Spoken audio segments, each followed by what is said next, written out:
Fox Sports. We are sports. We are Sun. The Rays kicked off the 2017 campaign with a series win over the rival Yankees. And tonight, Tampa Bay's trek through the AL East continues as Josh Donaldson and the Toronto Blue Jays arrive at Tropicana Field.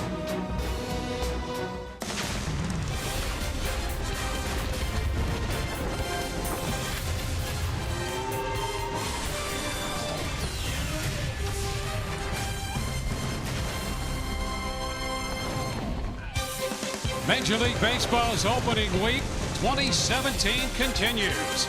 With the season well underway, the Rays taking 2 out of 3 from the New York Yankees. And tonight, second team in on this opening homestand, the Rays will play host to the Toronto Blue Jays. Hi again, everyone. Welcome to an evening of Rays baseball with Brian Anderson, Dwayne Stats. Great to have you aboard. Well, the Blue Jays are in for 4 games tonight, game 1, and a great matchup between these two teams. But when do you get an opportunity to see 2 premier third basemen as we have here tonight, Evan Longoria and Josh Donaldson? Yeah, 2 of the best in the ball game right now. I'm going to tell you, both of these guys, they swing the stick with authority and they can pick it down at third base. Let's start with Evan Longoria. Coming off of a season where he hit a career high 36 home runs, he of course on opening day gets it started with another one off of Masahiro Tanaka. Offensively, very powerful. Defensively, he can make all of the plays. He has such a great feel for the position. A tremendous defender, has been his entire career. In the other dugout, who do we have but Josh Donaldson, American League MVP in 2015, and in fact, he finished 4th in MVP voting a year ago. 78 home runs over the last 2 seasons, and guess what? He can flash some leather too down there at third base, and he has a very, very strong arm. You see right here, one of those all-out types of players, will do anything to help his team win. Tremendous defender, lot of power. This is going to be a fun matchup to watch. Well, the Blue Jays figure to be in the middle of the race, and he's the guy who wants to lead them there. For the Rays in that first series, Logan Morrison has led them with timely hits. He's off to a hot start this year. Alex Cordry will have more on that when we return.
season since 2012. For more on all of that, let's go to Alex Cordry.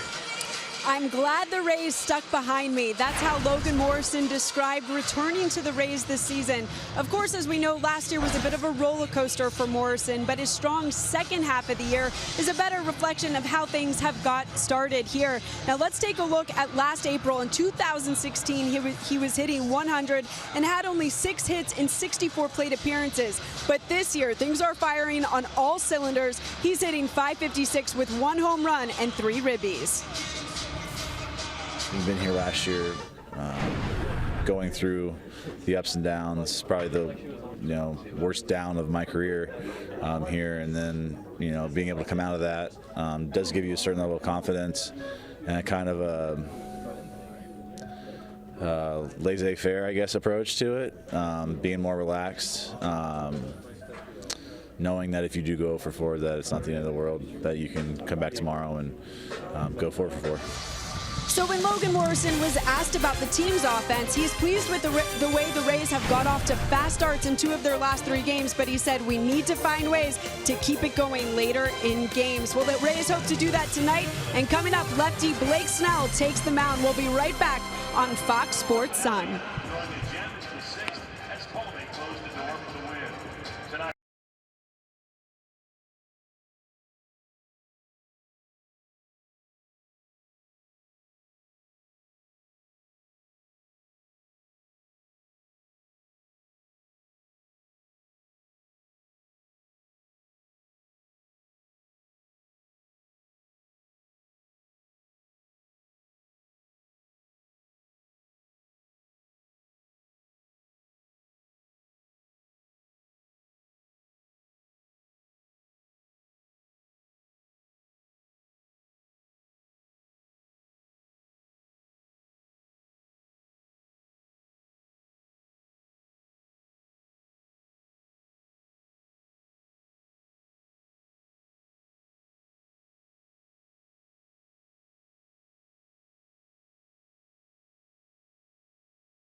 Rays and the Blue Jays preparing to square off. The Rays sending the 24-year-old left-hander Blake Snell to the hill tonight against this Toronto ball club, against whom the Rays won the season series a year ago, taking 11 of the 19 games played.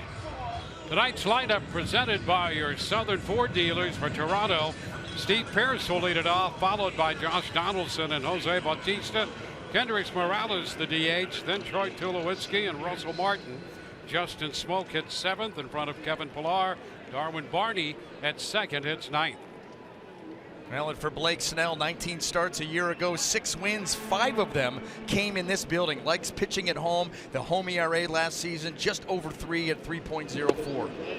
Steve Pearce takes the first pitch. That's a fastball down. So we're underway tonight. Pearce dividing last year between the Rays and the Orioles.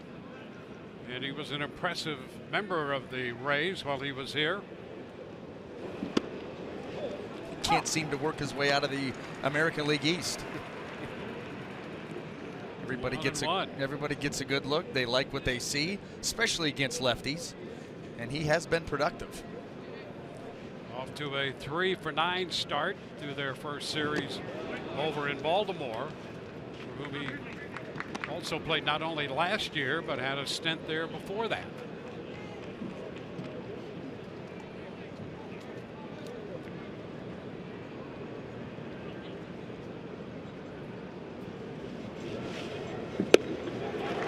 Cut and a miss. So Pierce out on strikes to start this one. Let's take a quick look at the Rays defense. See how that's going to line up here tonight. Brought to you by Gold and Diamond Source. And in that outfield, left to right, we have Malik Smith, Kevin Kiermaier, and Steven Souza Jr. Across that infield, third to first, Evan Longoria, Tim Beckham, Brad Miller, and Logan Morrison, with Jesus Sucre getting his first start behind the plate. Now Josh Donaldson. Big cut and a little foul ball. Just a little piece of that one for a strike. Donaldson, year before last, the American League most valuable player. And he followed that up with a 37 home run season last year and 99 runs batted in. Drove in 123 in that MVP year.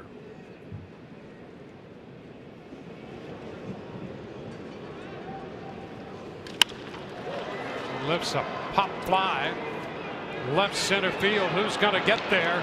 Kiermaier. Any doubt? Pretty good bet right there. They had Smith and Kiermaier with Miller and Beckham all moving in on that pop fly, and Kiermaier, out of the blue of the center field sky, came on to make the catch. And look at the uncertainty with the Rays infielders, and that's where you knew that Kevin Kiermaier was going to come into play. Didn't look like anybody had a good angle, was taking charge, and then here he comes. Split the difference, make the play. We're going to have two center fielders on display here in this series that are well worth watching. Kevin Kiermaier, a couple of Gold Gloves back to back, and Kevin Pillar for the Blue Jays. Here's Jose Bautista. There's Pillar. 1-0 the count. Pillar made another great catch in their series in Baltimore, and we've seen all the great catches that Kiermaier can make.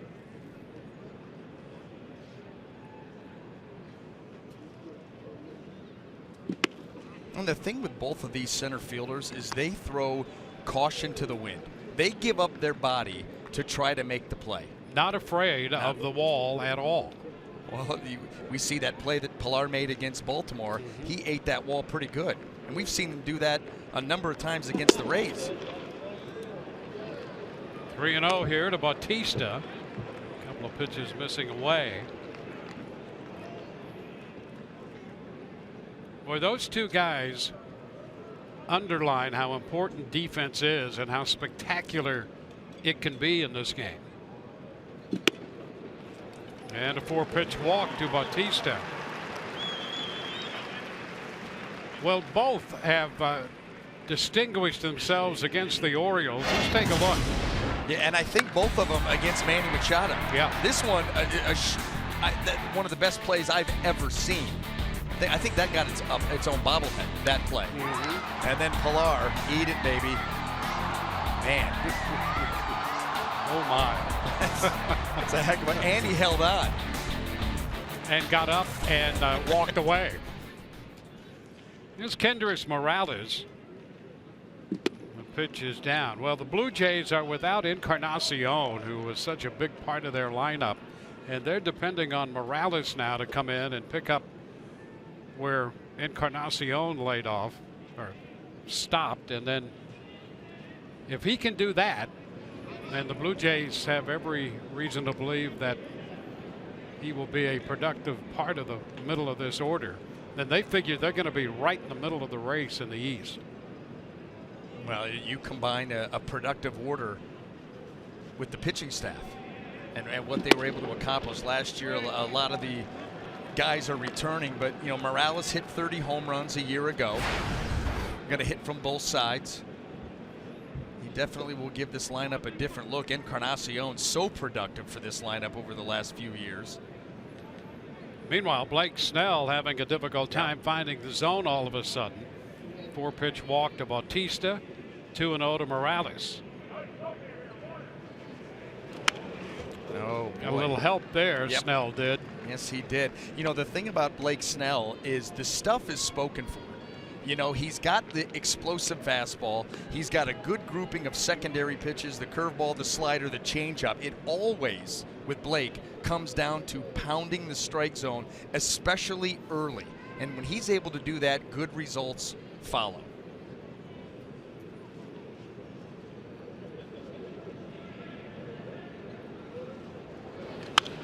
Now the count will go even. That mid-90s fastball fouled back. Boy, what a difference to get that strike on the third pitch, and now it's 2-2.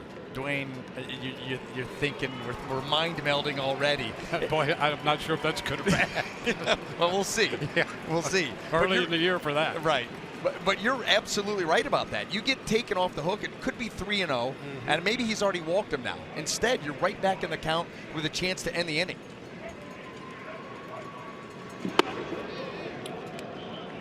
Now full count. Troy Tulowitzki is on deck.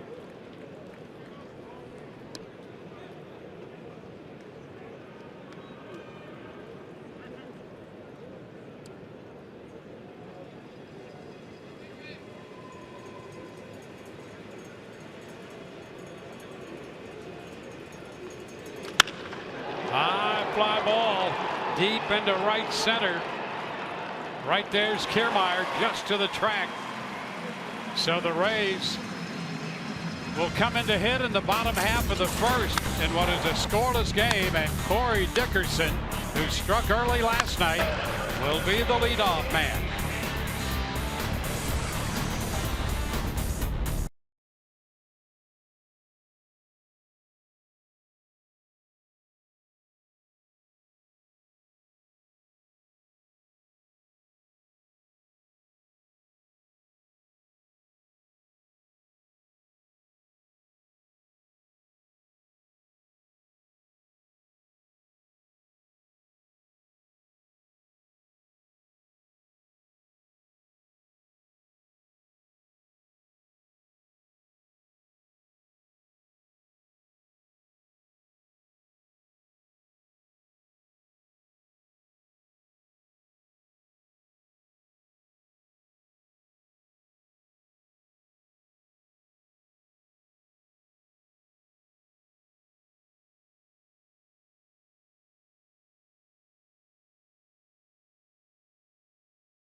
On to the bottom of the first inning tonight at Tropicana Field. Starting lineup for the Rays presented by your Southern Ford dealers. Corey Dickerson again leading off as the DH, followed by Kevin Kiermaier and Evan Longoria. Miller, Souza Jr. and Morrison down the middle. Beckham, Alex Smith will hit 8th. Sucre will do the catching and bat 9th.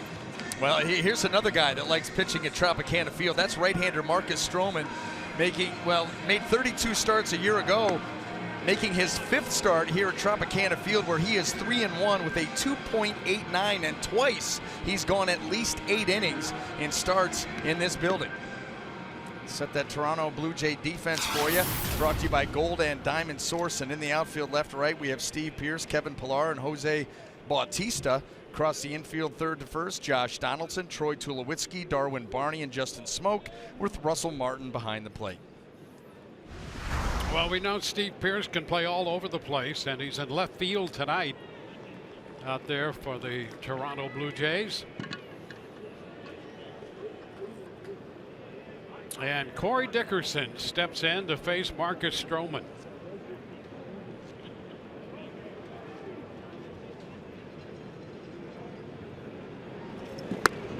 Dickerson takes the first pitch for a ball.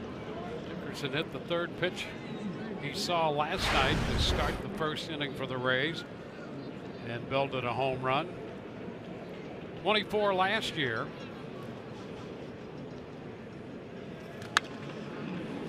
Fouls this one back. Two things we talked about on opening day. Corey Dickerson coming into spring training having lost 20 to 25 pounds. And then what you saw last night was what we said after that. He didn't lose any power. That ball was blistered in the game against the Yankees last night.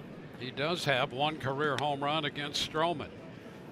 2-1, coming in 4-14 against the 25-year-old right-hander. Stroman will be 26 on the first day of May.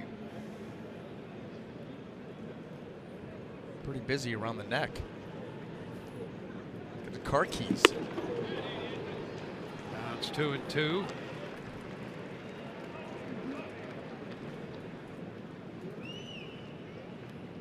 There you are.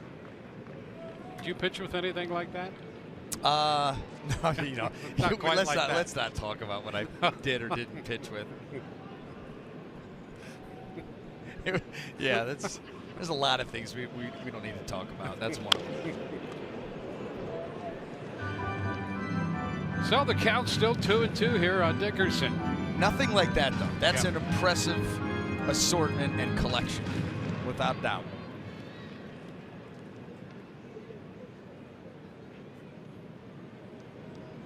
Stroman coming off the WBC as the MVP.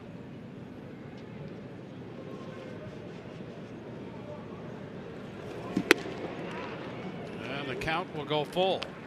And well deserved. His performance in that final ball game, absolutely dominant. That's why you see things pushed back here a little bit into the regular season, game 3. And he comes back to get Dickerson swinging. So one gone. Well, Marcus Stroman, you would call his fastball firm, not completely overpowering. This one at 93 miles an hour, but he is able to generate a ton of movement with it, a ton of sinking action. You're going to see him, when he's right, get a lot of ground balls and obviously the occasional strikeout.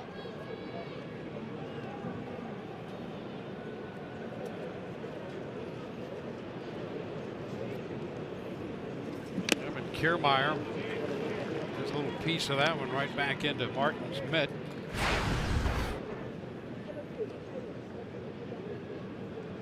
Well, Stroman came up in 2014, and he has shown a wide variety of pitches and has made some transformations in just a short period of time. But you're right about his ability to get the ground ball. I mean, he is a ground ball throwing machine. I think he led all qualified pitchers a year ago in ground ball percentage. As good as they get.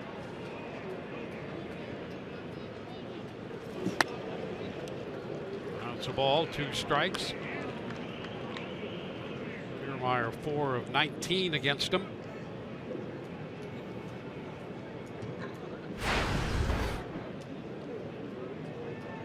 Outstanding ratio.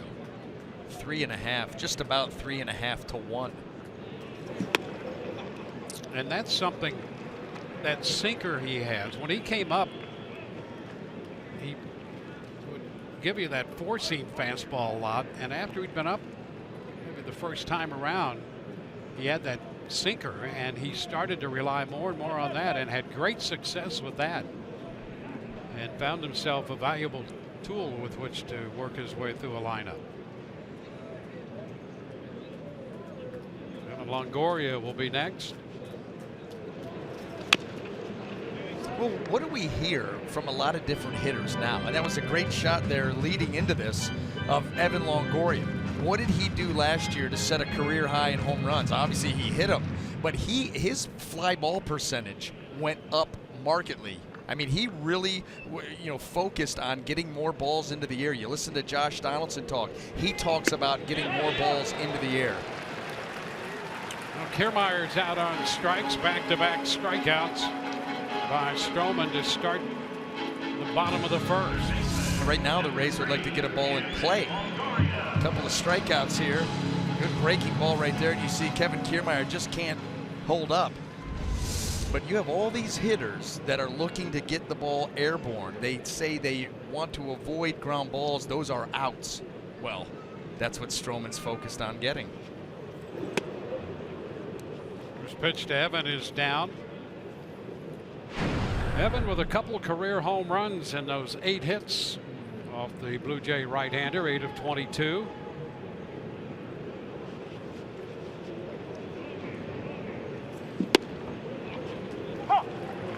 Bottom of the zone there for a called strike.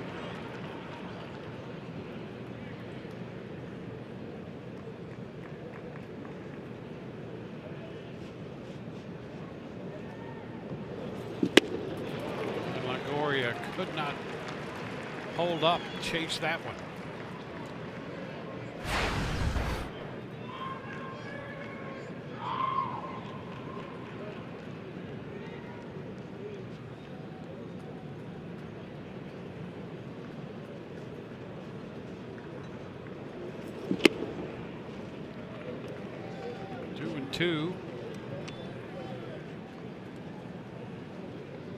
Stroman with a good fastball, but a lot of nuance to his pitching.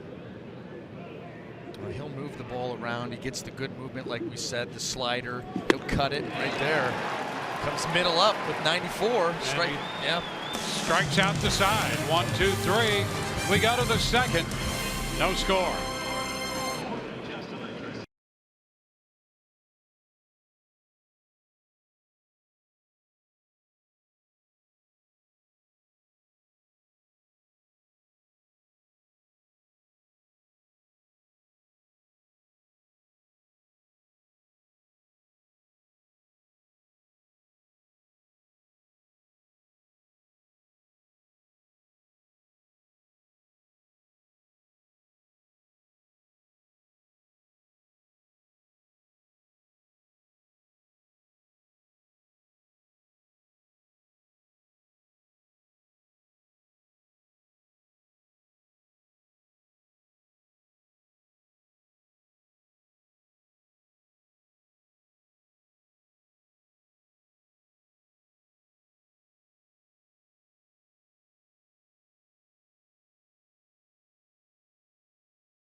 Seating in the Papa John's bullpen box. Host your group of 50 to 85 in the private party area located just steps from the Rays bullpen.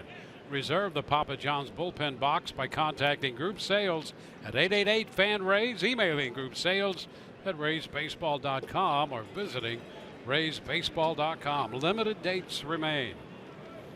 Troy Tulowitzki at the plate. First pitch from Blake Snell is in there for a strike. Snell a strikeout, a walk in the first inning, a scoreless first.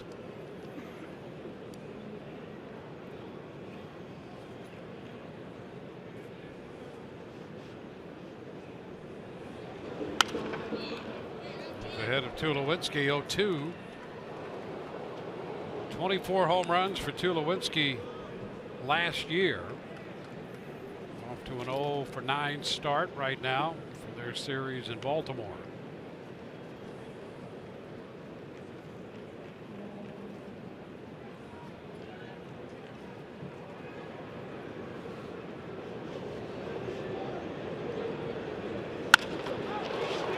And to right, Susie Jr. positioned right there for him.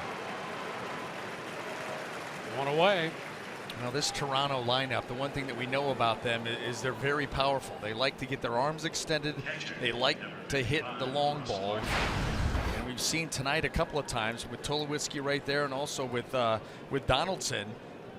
Blake Snell with that plus fastball crowding these guys. And that's why we talk about when he's able to command the zone early, then that gives him really free reign to come on the inner half and tie these guys up.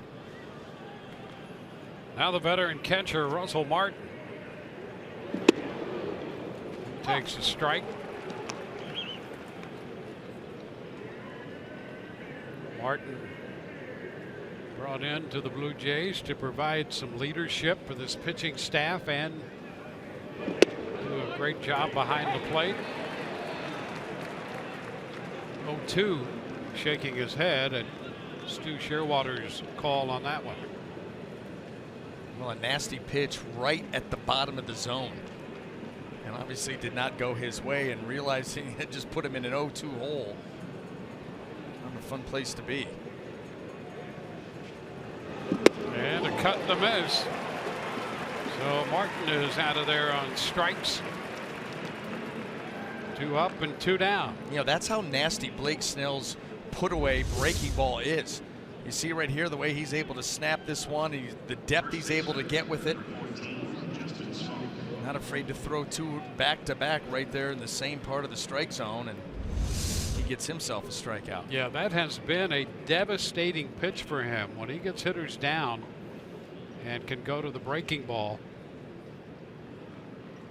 he can dominate. And you'll get both. You know, you had the sliders to Martin right there, the leadoff curveball here to Justin Smoak.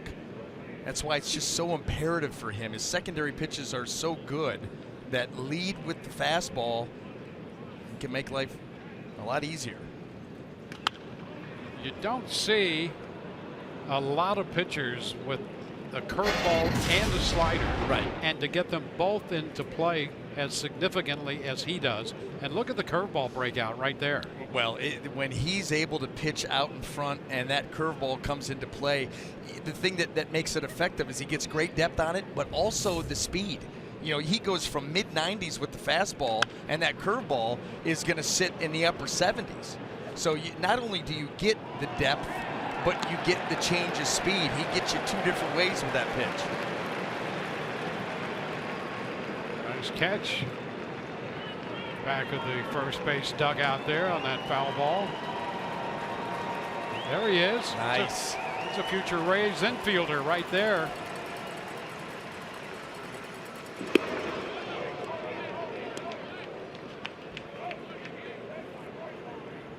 You know how to use that glove. I was going to say, overall, the Rays fan base coming to Tropicana Field, they make plays. They make plays. We don't see the same kind of defense on the road. Full count. And I'll tell you something, the ceiling didn't bother him at all. Home. It's home. Yeah, see, home advantage. Look at this. There you go. I love it. Yeah, not an easy play at all. And needed every bit of that 16-inch glove. Strike 3 call. And that will take care of Smoak and the Blue Jays. We got to the bottom of the second. No score.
And he has come out firing in this ball game. Bottom of the first inning, very, very sharp with all the pitches. Good sinking fastball right there to get Corey Dickerson, the slider down and in, Kevin Kiermaier, and then all of a sudden comes up 94 up to get Evan Longoria. 3 up, 3 down, 3 punchies. So he begins this start striking out the side and looks very sharp. Yeah. Coming off the MVP award of the WBC, as we mentioned. So he's ready to go, no question. First time out here.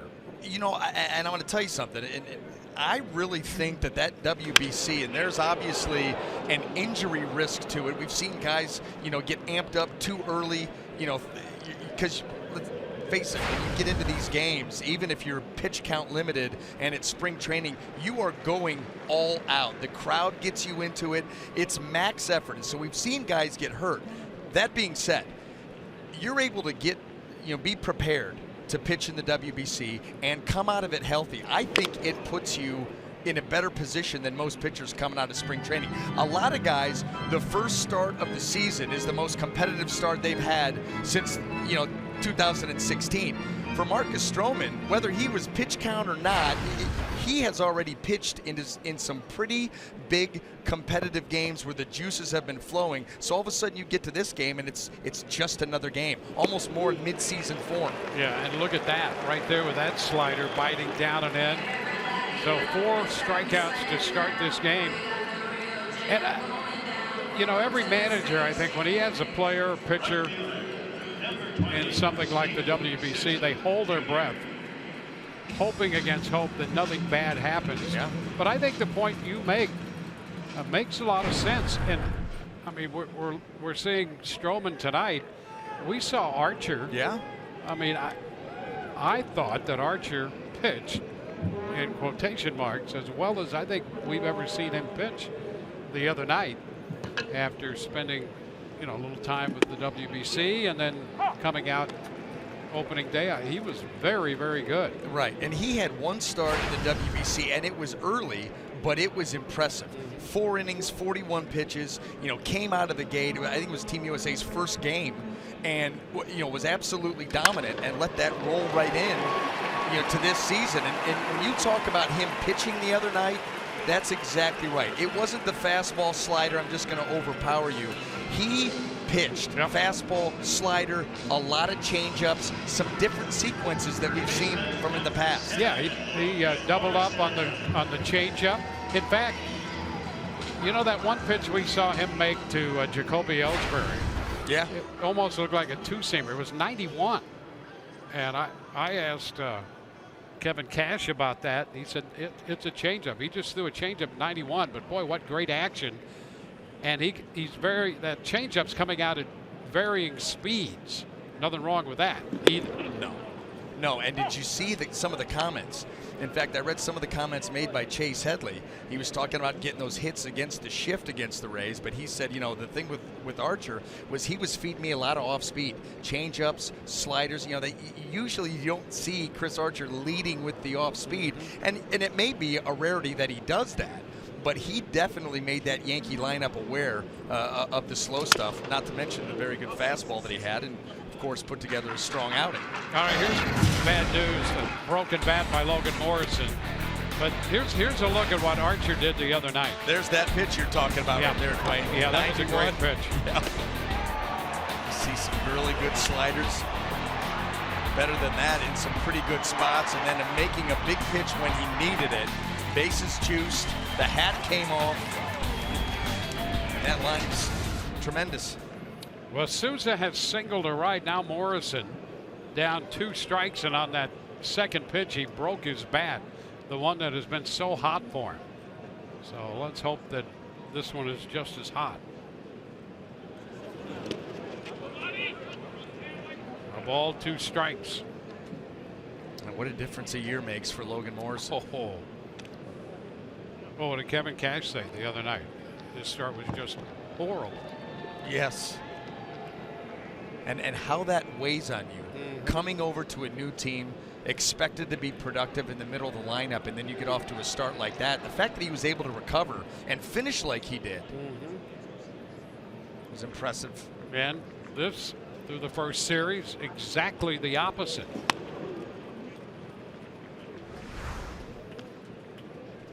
How about that? Yeah, I mean, just across the board.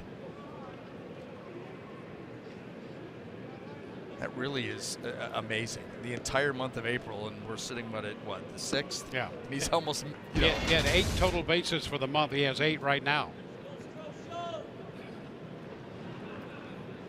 And a 2-2 count. Over the mound is short. Out at second and out at first. The double play, 6-3. So the Rays get the base hit, lose the runner on the double play, and they end the inning that way. We're headed into the third. Toronto nothing and the Rays nothing.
On Fox Sports Sun, brought to you by T-Mobile.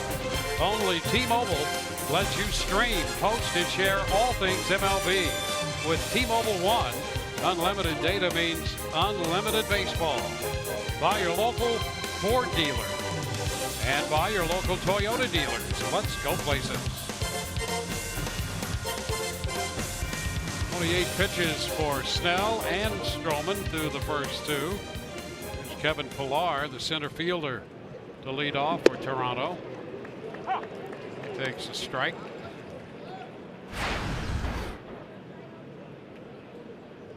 Pillar 266 last year. A little over 280 against lefties.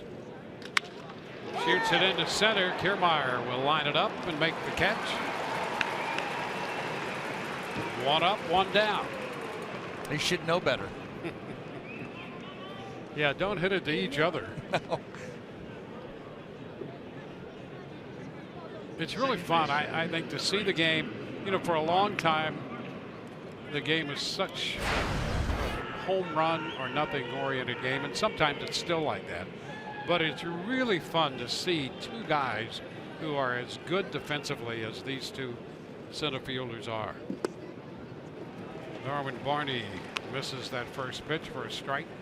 You're seeing a renewed emphasis being put on defense. You know what? Run prevention. If we're not going to score a bunch, and even if we are going to score a bunch, let's make sure that we limit the opposition.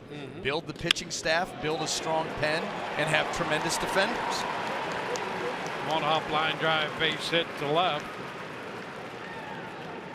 Well, the cold hard facts brought to you by Clean Crisp Coors Light. When you break down defensive runs saved since 2015, you're looking at the top 2 right here, Kiermaier and Pillar. And later this year, the Rays are going to be playing the Reds. They'll get a chance to see Billy Hamilton. What's amazing about that grouping and those numbers is Kiermaier has Pilar doubled. From 1 to 2, doubled. And how much time did Kiermaier miss last year? Imagine what that gap would be. Yeah, he missed about a third of the season. Yeah, and still. Well, that's why I guess you win gold and you also win platinum.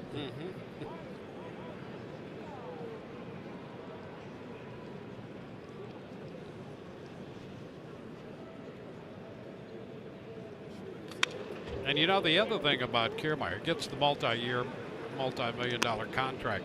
There will be no coasting with him. That inspires him. So you're going to see the same and maybe even more if it's possible in terms of effort out of him. That's what makes him tick. That speaks to the player's character. Yeah, that speaks to the player's character that, you know, you can hand him a deal like that and completely trust and know that there will be no drop off in the effort level of your player. Toward the right field line, long run for Souza. Morrison down there, but out of the reach of both of them. And a little semi-pirouette to avoid contact. The count is still 2 strikes. Don't always think of a pirouette with Morrison and Souza, but there was an attempt at one anyway down there. They're 2 pretty good sized guys. I was going to say, with a full head of steam. So everybody's none the worse for wear. Good spot.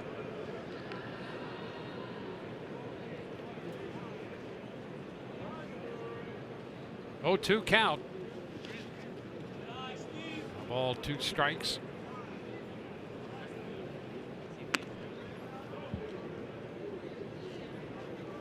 Barney, the base runner.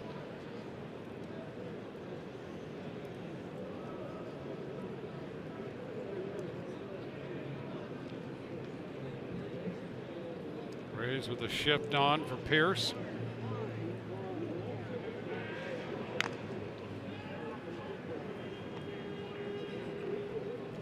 As well as anybody, and you see right here's your lineup. A lot of open spacing on that right side, especially when you've got a guy holding a runner on. You're giving the right side basically defenseless.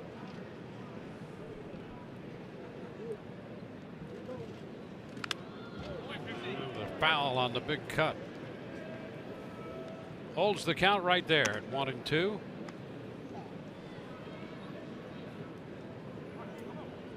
Josh Donaldson on deck.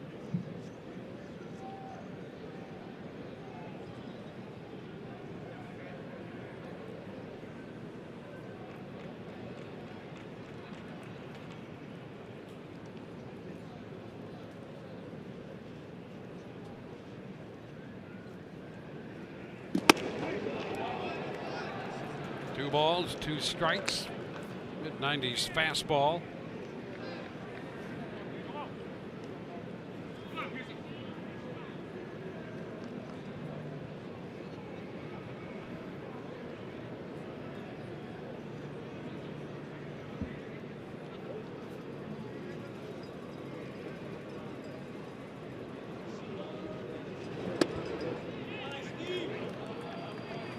Now the count's going to be full.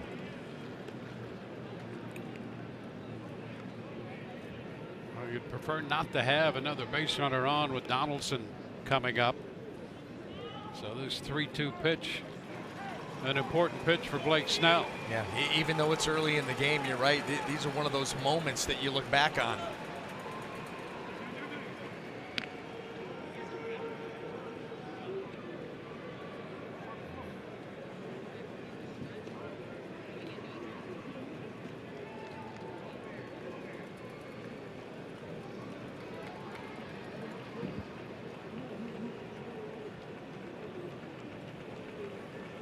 Long look by Snell.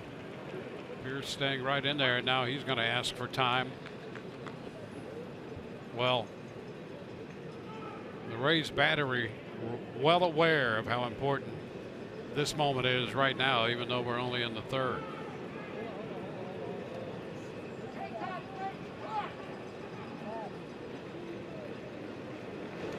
And he got him. How about that?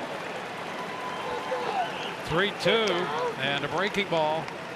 strikes him out. You know, that's one of those sequences we've seen from Blake Snell in the past where you say, beyond your years mature.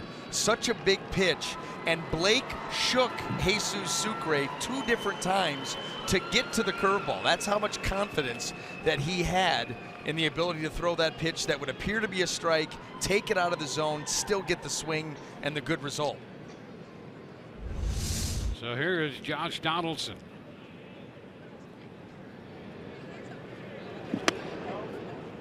You know, one thing to throw the pitch. It's another thing that the young lefty shook to get to it in a big spot. Yeah, well, that's how confident he is in that pitch. It's 24. And another pitch didn't miss by much.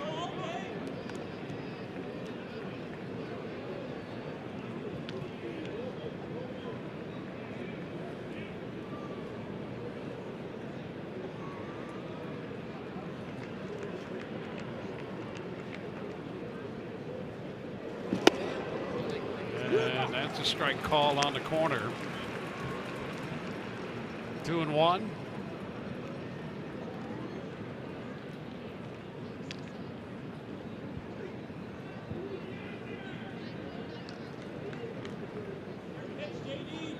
Well, with Donaldson at the plate, it's always a potential run scoring situation. Talked about it a little bit in the open. You know, he was the MVP 2 seasons ago, hit 41 home runs, followed that up with 37 a season ago. Yeah, and you know, those 41 home runs, 28 of those either tied the game or gave the Blue Jays the lead. Wow. How about that? That's an impressive stat right there. And ball 4, so Snell very careful, and he walks Donaldson. It pushes Barney up to second.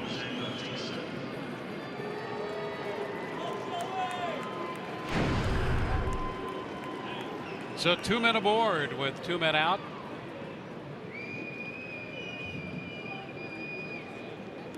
Jose Bautista up here, and Snell kind of lost sight of the zone with him up there the first time, back with 2 outs and nobody on in the first inning, and walked him on 4 pitches. Well, you see the shift, and that's the one thing we know about Jose Bautista. He is looking to pull.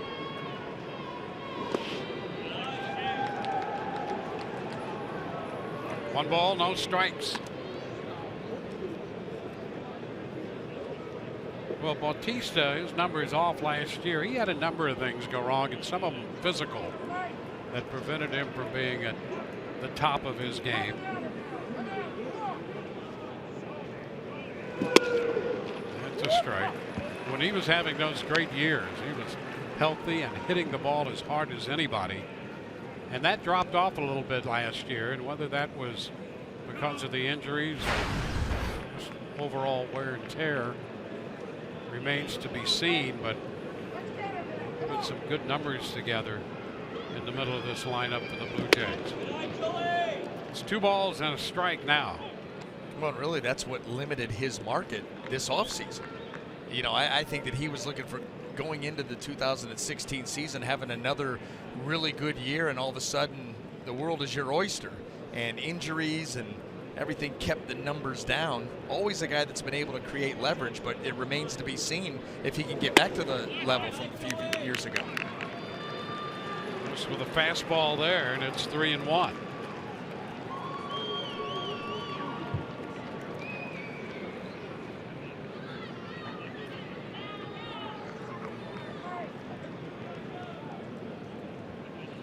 The 3rd consecutive hitter that he's had a variation of a 3-ball count against. 3-1 now to Bautista. And he walks him. The bases are going to be loaded. That pushes Barney to 3rd. Donaldson to 2nd. Bautista goes to 1st. And Jim Hickey goes to the mound. Well, another big spot, another tough hitter, and he's trying to calm down his young lefty, because you go back a couple of ABs, Steve Pearce, and that curveball, the full count curveball that he went with to strike him out. Big pitch in a big spot, follows that up with back-to-back walks, and that's just how quickly an inning can, you know, kind of start to get away from you.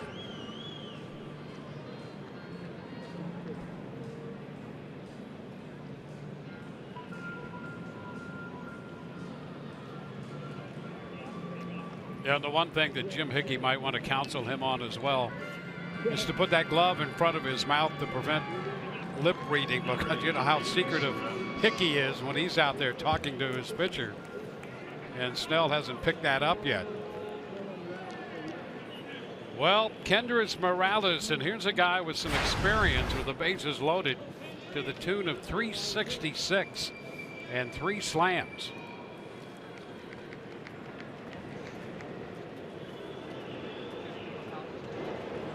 And that's foul out of play for a strike. And what makes it even worse was 2 years ago, he led the league in 2-out RBIs with 55, was third in the league last year in 2-out RBIs with 43. So you've got a double whammy here working against you. Yeah, and one of the reasons the Blue Jays like him so much in the absence of Encarnacion, to put Morales as a potential run producer in the middle of their lineup. And there it goes.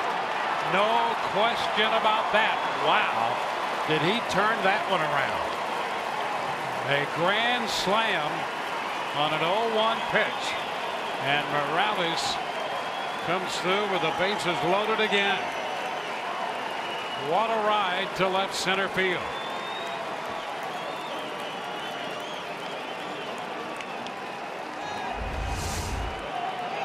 Well, here it is.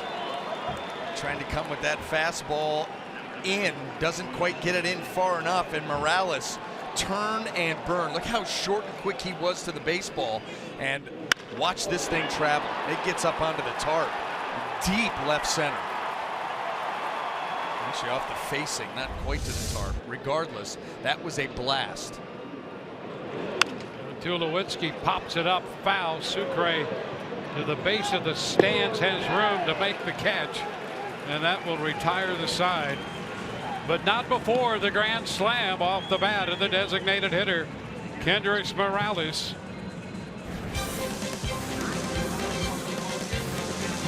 Four up in the third. Middle of the inning, 4-0 Toronto.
By Kendrys Morales, his 4th career slam. And Blake Snell knew it probably when he delivered the pitch. Yeah, it just didn't get to its spot, and Morales turned and burned, and you see where it's going to land, right off the top of that fence between the seats and the tarp. Boy, you go back to the 2 walks before that, and that's what really hurts.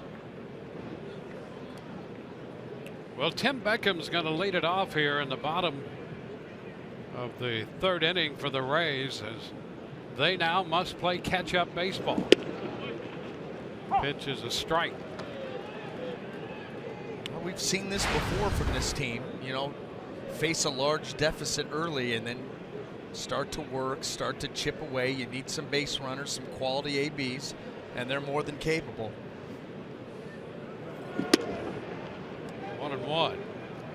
The slam from Morales, I think we mentioned his 4th career grand slam. I think it was on his 1st career grand slam that he injured himself. Oh, yes. Remember that? Coming home. That was back in, I think, 2010. And he missed the rest of the year. That's right. Came home, jumped, I think jumped up in the air, landed on the plate awkwardly. Yeah. That's fell exactly right. in the middle of all of his teammates. Hit a grand slam off Brandon League in Seattle. Wow. That was 2010? 10. Boy, does time fly. Goodness gracious. Strike call on Beckham. So he's caught looking. That'll be strikeout number 5 for Stroman.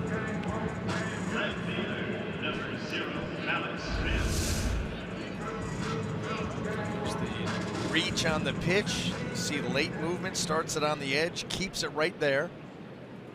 And Tim Beckham thinking that pitch is a ball, not able to pull the trigger. Here's Malik Smith.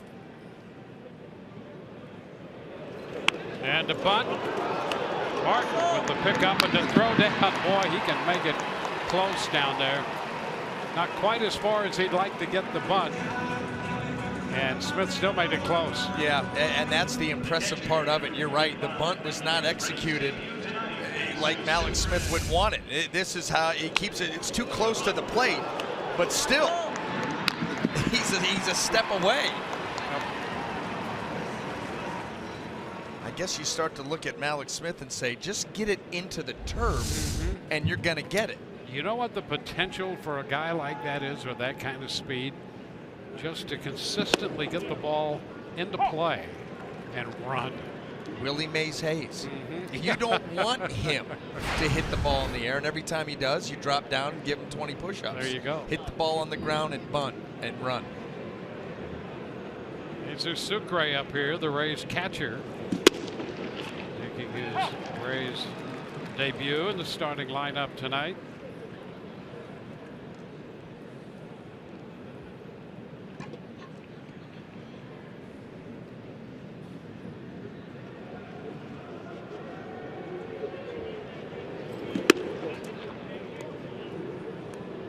Ball, 2 strikes.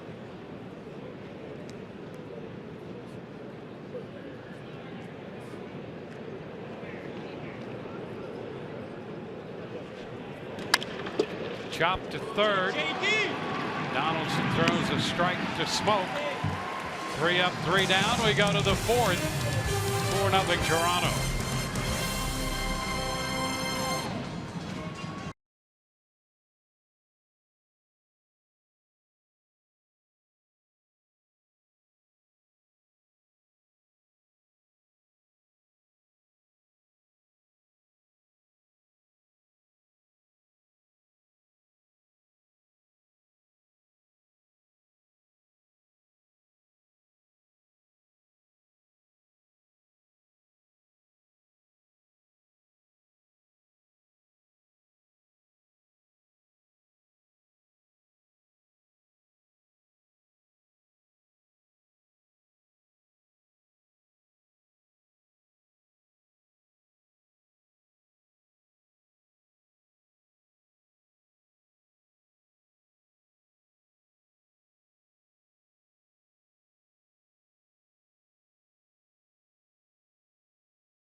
He gave up a base hit in the second to Steven Souza Jr., then got a double play ball. And the Blue Jays have a 4-run lead. We go to the fourth. And here's Stroman's battery mate, Russell Martin. Martin, Smoke, and Pilar against Blake Snell.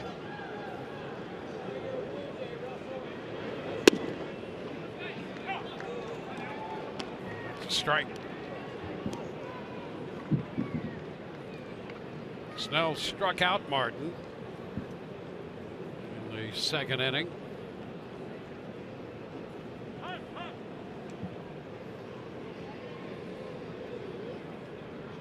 Martin had a career high strikeout rate last year, pushing 28%.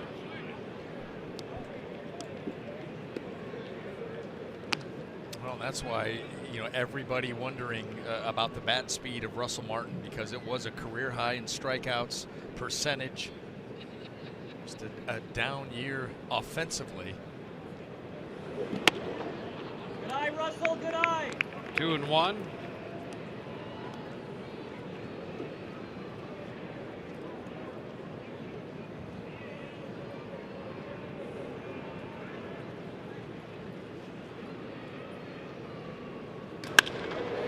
Lifts it into right center field.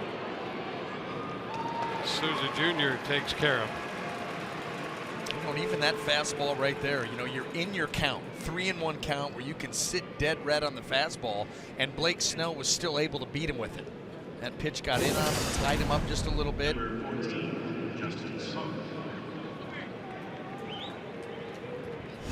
Now Justin Smoke.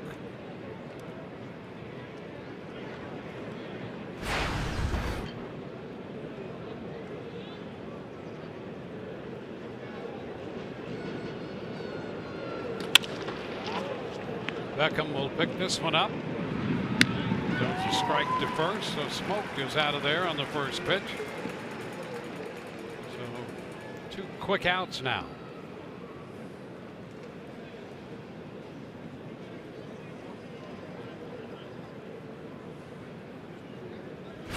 Pilar line to center his first time.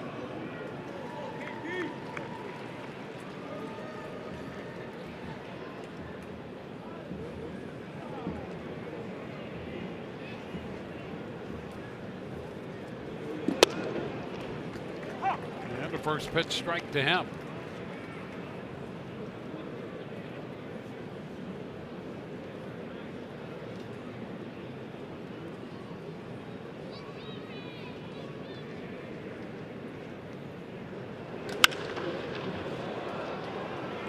Kiermaier in center will wait for this one and make the catch. So a quick 1-2-3. We're headed to the Rays. Half of the fourth, 4-0 Toronto.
Set to move into the bottom of the 4th inning with Corey Dickerson about to lead off. Let's check in with Alex right now. Hey there, Dwayne. Well, at the start of the game, BA was talking about Corey Dickerson's weight loss during the offseason.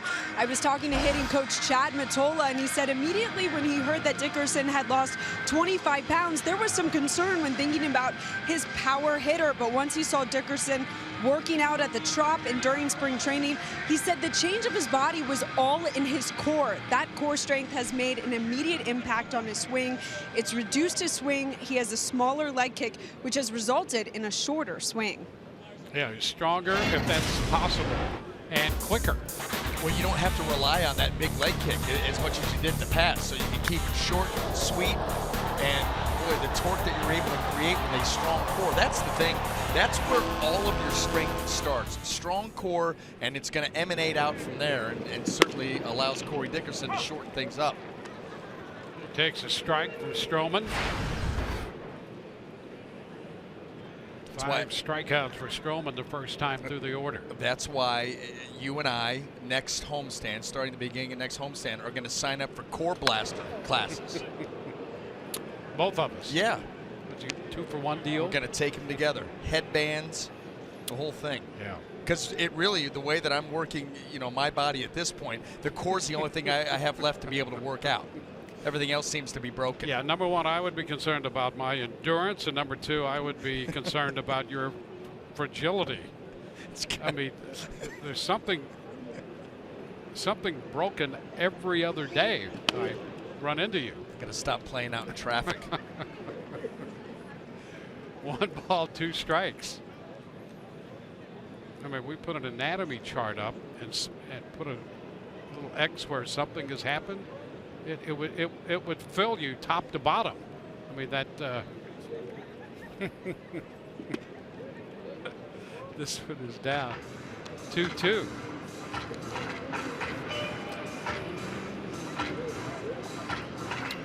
Well, all I can say is that you're a left-hander and you're playing hurt tonight, keeping score. A little bit, but it's all right. It's part of just the wear and tear of trying to put things away and back together. Yeah. Let's go, And Show. you put something away, and now you're going to try to put something back together. That's about right. Yep. Well, it's not good, Dwayne. It's not good. we're hoping that it's just a sore left hand is what we're hoping. Here's Pierce in left making a catch out there. Dickerson is the first man retired here in the bottom of the 4th.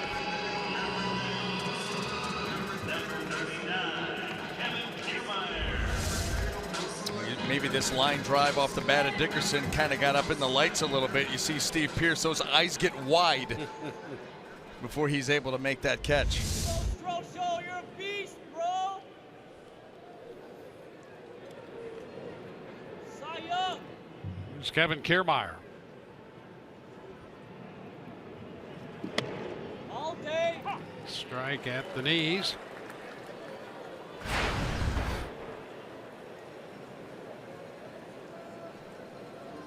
Kiermaier struck out on the breaking ball his first time up. The count is 1-1.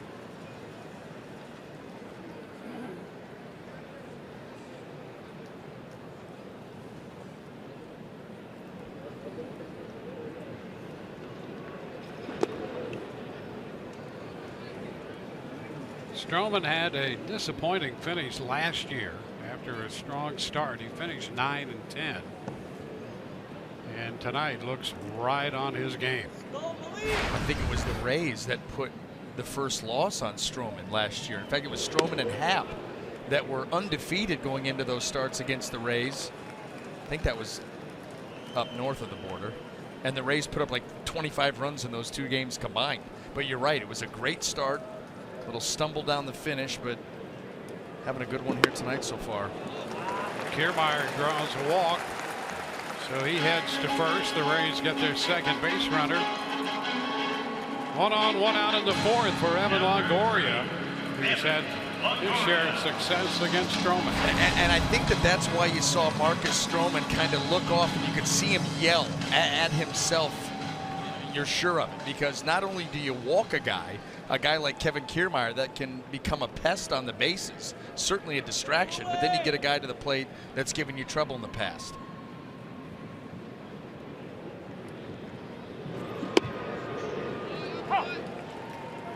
First pitch strike.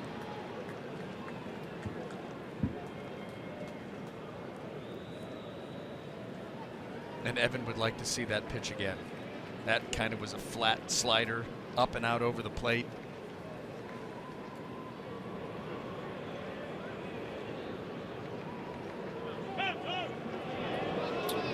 Time granted.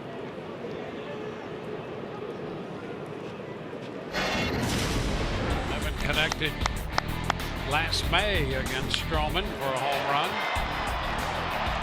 The slider he was able to get extension on. Career year for Evan in that department.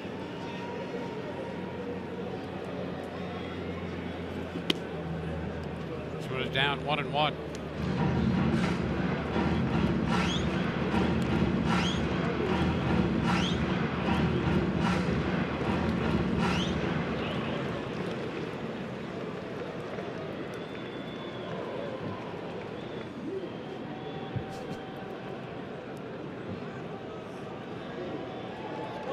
Show. Big cut right there.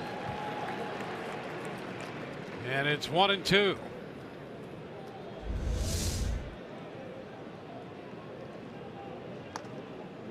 Just off the end of the bat, right to the outside corner.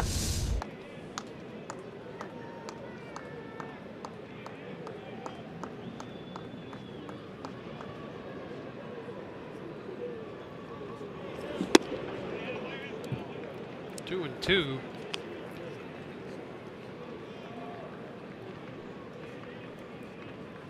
That's Brad Miller on deck.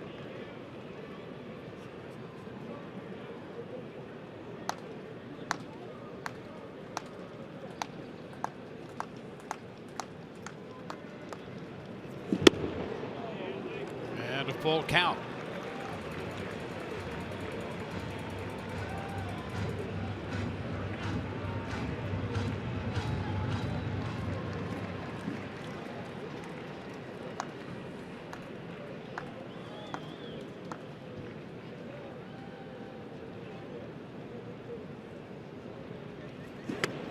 Ball four inside with a fastball.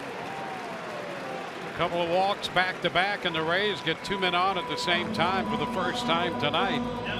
Martin's going to go to the mound to visit with Stroman. With Brad Miller due up. Well, self-inflicted a couple of these walks, and now the Rays have an opportunity to eat into this lead. MLB.TV Premium is back and better than ever. Watch every out-of-market regular season game live on over 400 supported devices. Plus, get a free subscription to At Bat Premium, the #1 app for live baseball. Blackout and other restrictions apply. Visit MLB.TV for details. Now Brad Miller.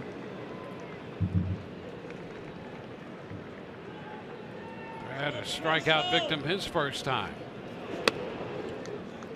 This one is down 1-1. Well, Stroman will give you a lot of pitches to think about, but he has a lot of pitches to command at the same time. Right. And the one thing that he can do from time to time is start to rush his delivery a little bit, and you combine that with all the pitches, and the command starts to go south. Ground ball, Barney.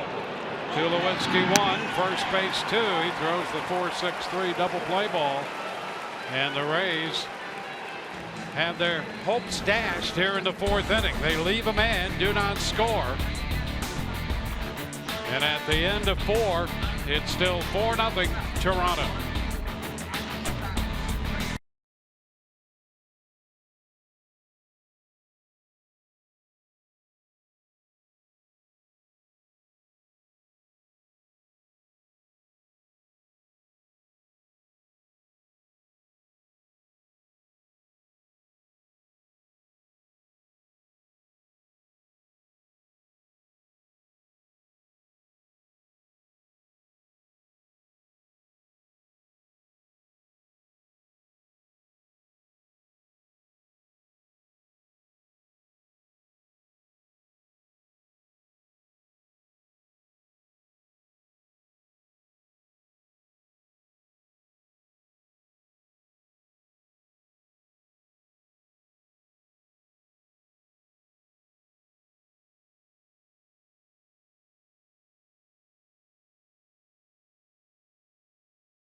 coming off a 7-pitch fourth after being touched for the grand slam in the third. Meanwhile, Marcus Stroman threw the double play ball to get out of the fourth. And here's Darwin Barney, number 9 hitter, the second baseman for the Blue Jays, and he looks at a strike. It was Darney's 1-out single, Darwin Barney, that started the 4-run third. Now it's an 0-2 count. Barney lined a base hit into left, and with 2 outs, Snell walked Donaldson and Bautista. And KENDRYS Morales hit one deep into the seats in left center.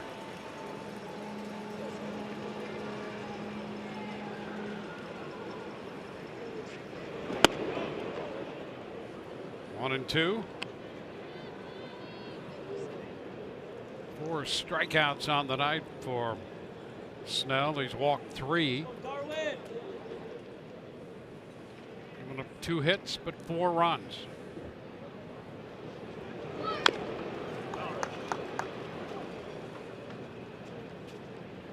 Still a 1-2 count. You're a beast, Darwin. Barney's a handy guy to have around for the Toronto Blue Jays. In his early 30s, he is an excellent glove man. He's been with the Cubs and the Dodgers, and now the Blue Jays.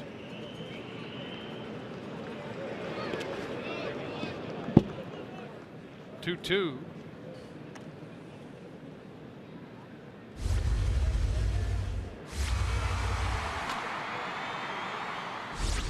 Top of the order, Pierce will be next, and then Donaldson.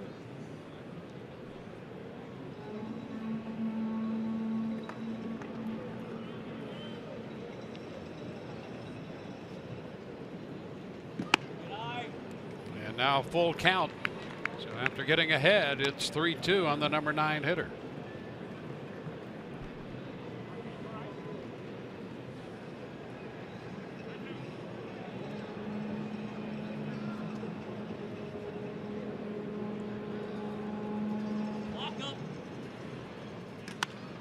It's foul out of play. One thing the Rays hope, one of the many things that they hope to eventually get from Blake Snell, is the ability to pitch deeper into games.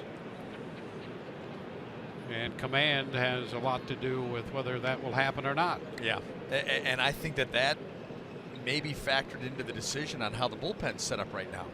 You know, with that lack of depth, you know, from the starting rotation as a whole. You know, you have Erasmo Ramirez out there and Austin Pruitt that can give you some innings. You've got to be able to cover everything and then not have, you know, a constant up and down. And that's a tough walk right there. Yeah. Adds another pitch. You walk the 9 hole. You're getting ready to go through the lineup for a 3rd time, and you've got power coming up right away. Yeah, it shows you how quickly fortunes can turn. You know, he made that great 3-2 pitch to strike out Pierce for the 2nd out in the 3rd inning, and then walked Donaldson and Bautista and gave up the grand slam. So it didn't take long, and now a walk to Barney. You know, and that has, you know, Blake Snell, this is his 20th big league start. Let's remember that. But it's the command of the fastball. That's the only thing that's ever going to hold him back. That's it. And to be able to command the fastball, you need a repeatable delivery. And there are times where it looks as if Blake Snell in a 3-pitch span has 3 different deliveries, or at least 3 different finishes.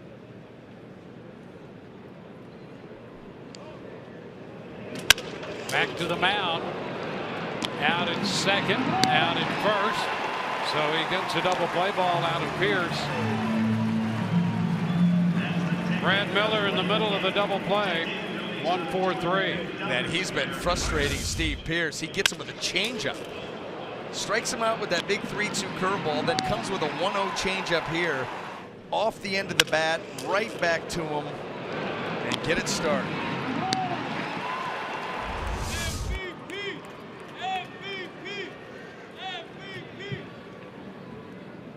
So the bases are suddenly empty. The best way to face this guy, Josh Donaldson.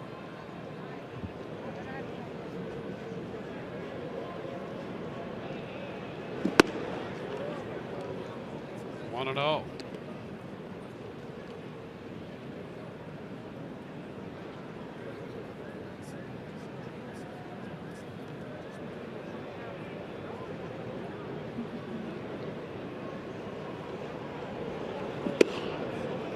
That's a strike. Changed up there.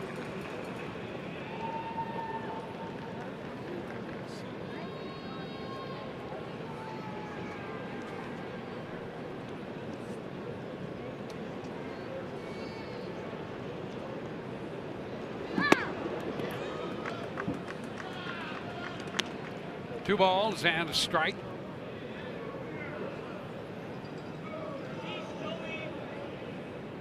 Batista on deck.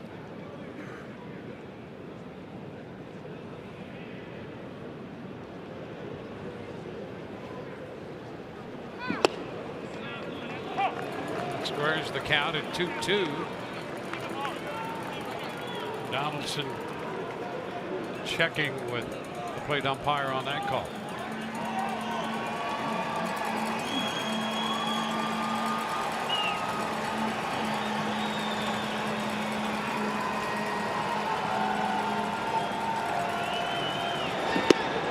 Did he go? Yes, he did. Mike Winters says he's out of there. We're going to head into the bottom of the 5th inning. Take a look at that attempt to check the swing. Rays coming in to hit, trailing 4-0.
Fox Sports Sun brought to you by your Southern Chevy dealers. By Kubota. For more information, go to Florida, KubotaDealers.com. And by Geico. 15 minutes could save you 15% or more on car insurance. Tropicana Field tonight. We go to the bottom of the 5th. First game of a 4-game series. The Rays and the Blue Jays. Marcus Stroman on the hill against Blake Snell.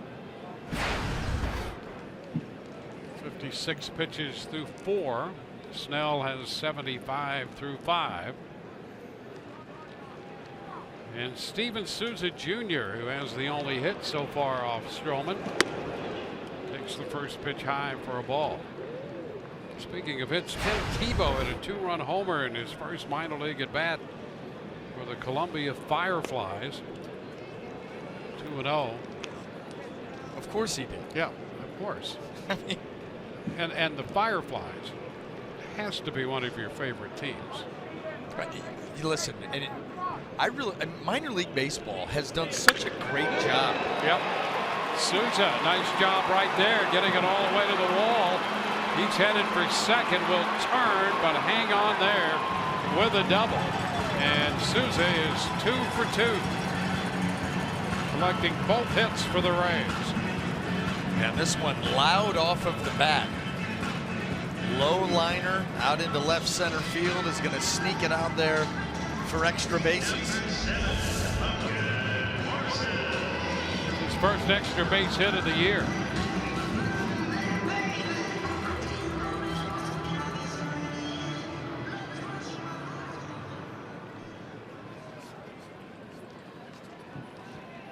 Now it's Logan Morrison's turn to bat.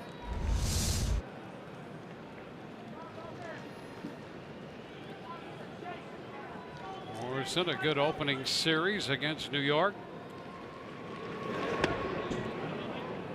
Takes the ball.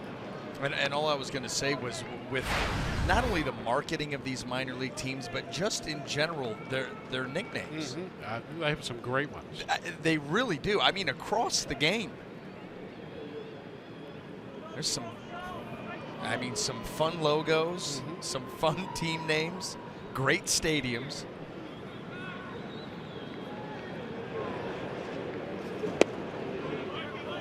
A strike, and it's 1-1. You like the lug nuts? I do like the lug nuts. Yep. That's a great. The biscuits. I think the Montgomery biscuits Right. is a great name.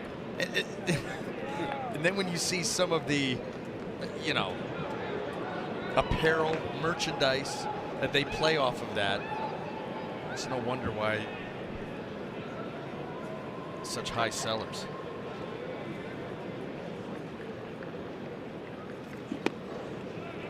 Two and one now to Morrison, but the Fireflies, I like that because of Duck Soup, the old movie by the Marx Brothers, and the lead character, Groucho Marx, was Professor Firefly. That would make a great logo for any team. Sugarland over in Texas, they have the Skeeters. That's right. Yep. And are they? That's an independent It's team? an independent team, yeah. And even they're getting into the act.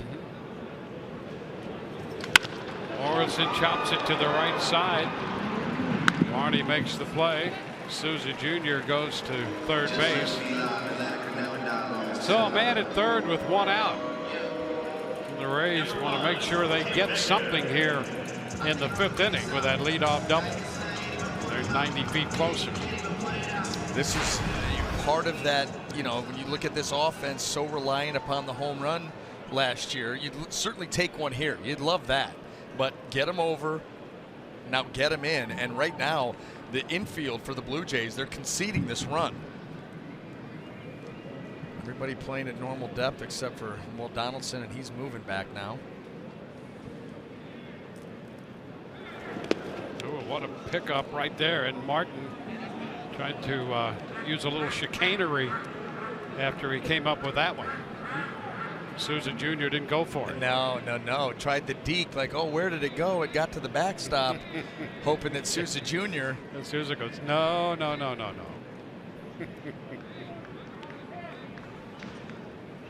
You see that gold plate right there in the center of that chest protector. It's there for a reason. It's a heck of a backstop, too, or backhand. Oh, chop.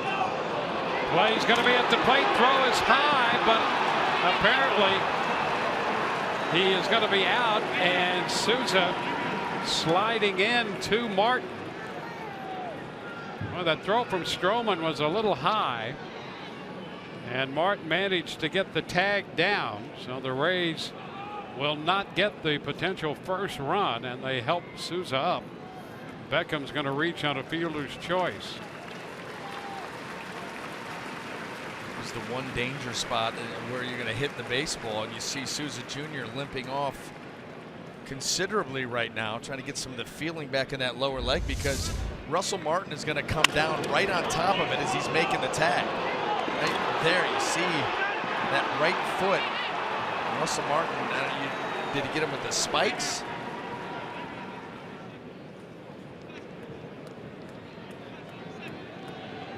Well, the Rays might want to talk about blocking the plate. And Kevin Cash is out having a conversation with the umpires. The only thing too, and you're going to take a look at this, but where would you want Russell Martin to be? Where's he supposed to stand? And then obviously the throw takes him even further, you know, up that line. Well, we're going to find out. Yeah, I guess so. And I'm already out $3. 0 for 3 on these calls. I think I'm going to sit this one out. Well, there's the home plate collision review rule. And so we're going to take a look. About halfway through the second column, I started to get a headache. So I'm just tell us. So we'll patiently wait. At least we'll wait anyway. I'm not sure how patient it will be.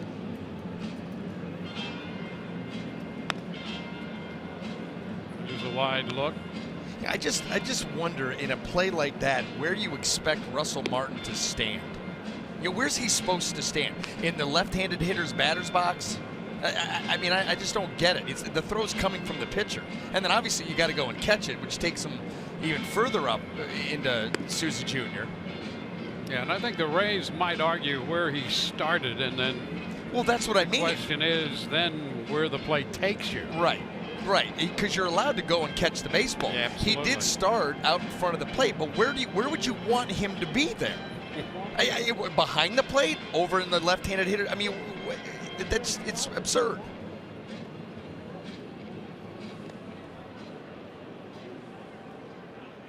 And he's still out.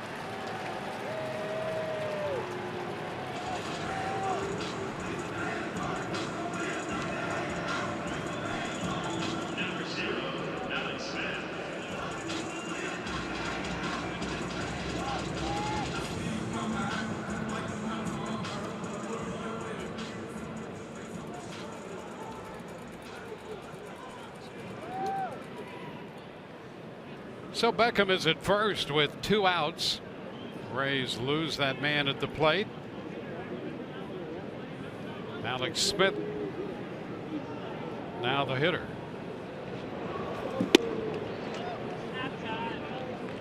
Ball, no strikes. Bunt attempt by Smith his first time up, and he was thrown out by Martin. Smith 2 for 8 so far. Did bunt his way on in the New York series. It's now 1-1.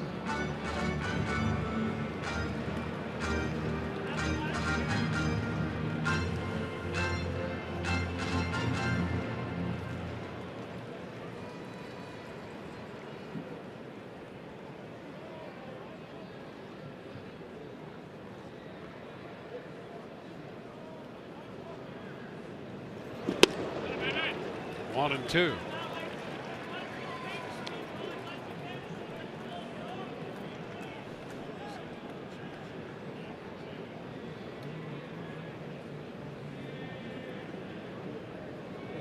Beckham off first.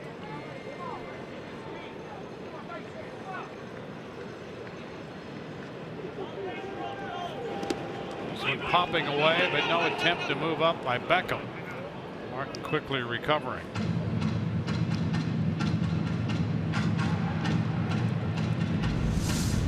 Here it is. You can see the ball, the breaking ball down in the dirt, and Russell Martin coming out of that stance in a hurry, realizing, you know, you got a guy who wants to move up, get into scoring position here with 2 outs. Every pitch, every play matters.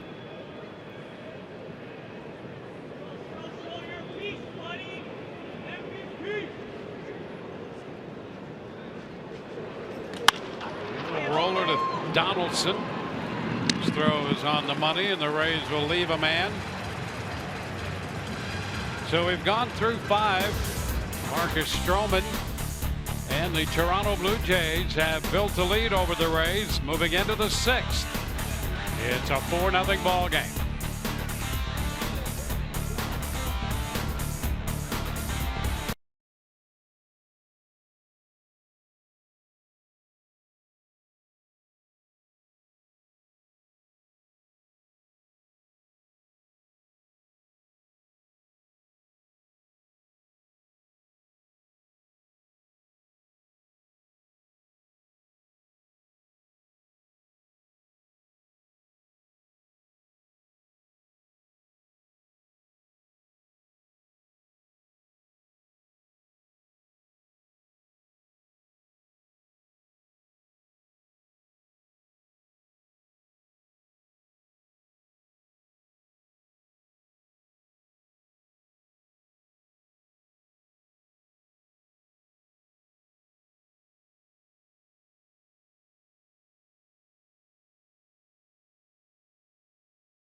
4-0 ball game. Marcus Stroman has held the Rays to a couple of hits and 2 walks through 5.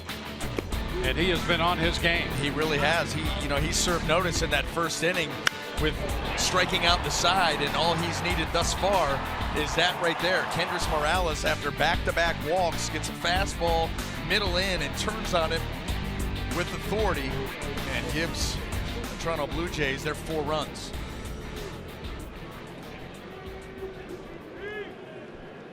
Well, we're going to head into the 6th inning with Jose Bautista leading off.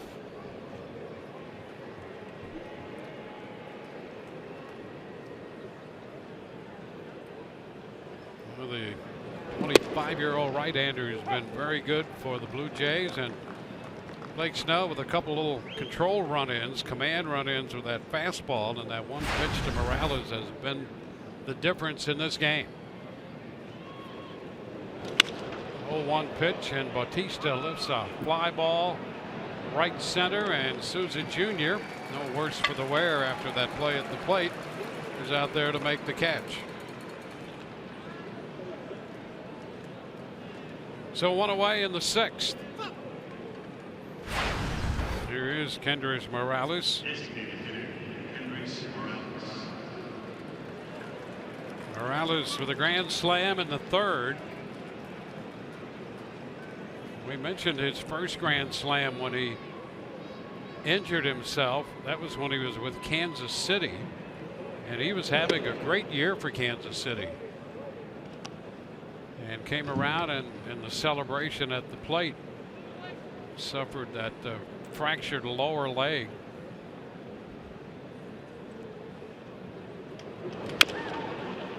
Chop now. Longoria has to back up and make a long throw, and they scoop over at first by Morrison. Nicely done.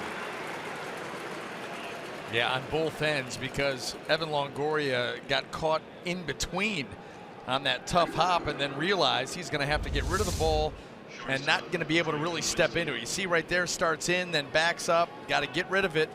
Doesn't really get a chance to step into the throw, but he gets picked up by his first baseman.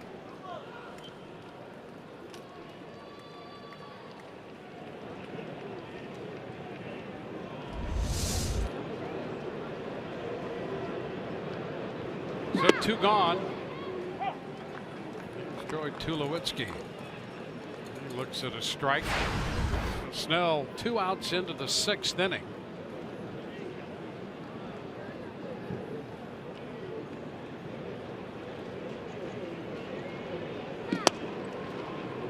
Upstairs, it's 1-1.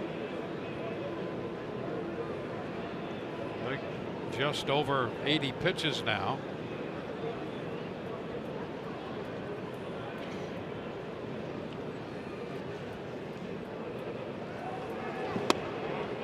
High again to Tulowitzki, 2-1.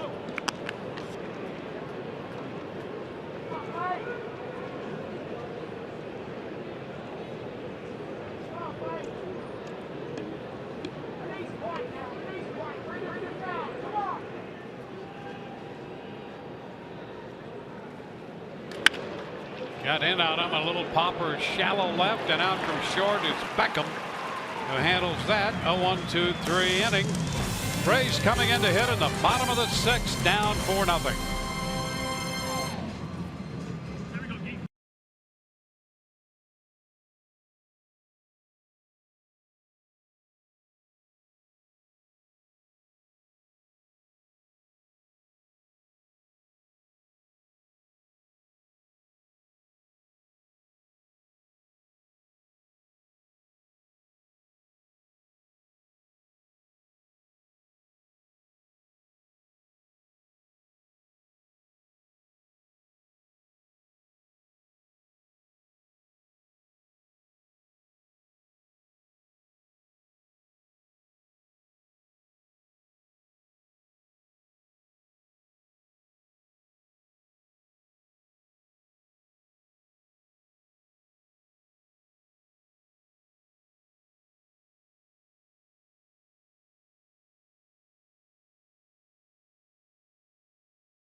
Geico, great moment. On this day in 2012, Carlos Pena had an opening day to remember versus the Yankees, blasting a grand slam off CC Sabathia and then walking it off in the ninth versus Mariano Rivera.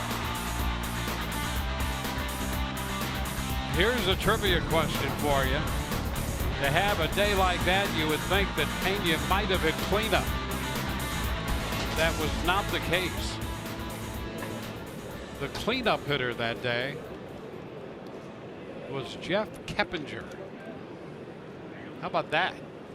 And Pena hit sixth and had that big day. Grand slam and the walk-off.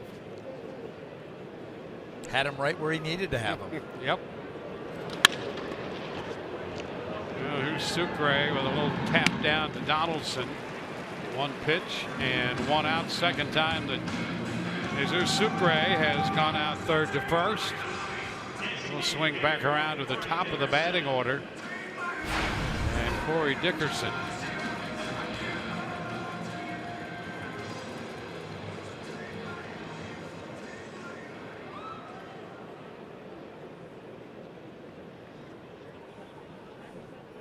Well, Dickerson looking for his first hit.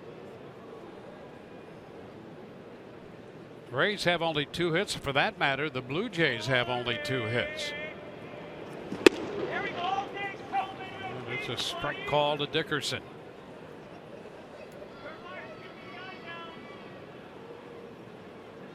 The big hit, the Morales grand slam.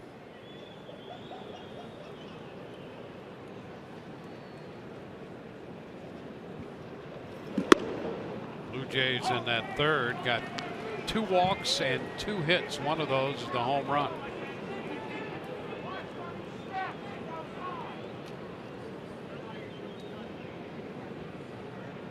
Stroman ahead of Dickerson.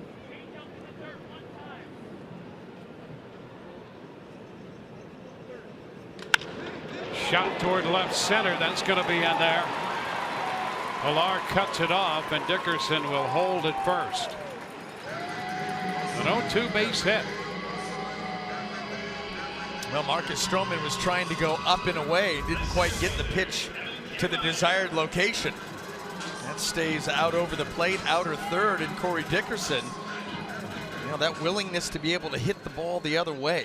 I've seen him do it with power. Here he does it to get a base run.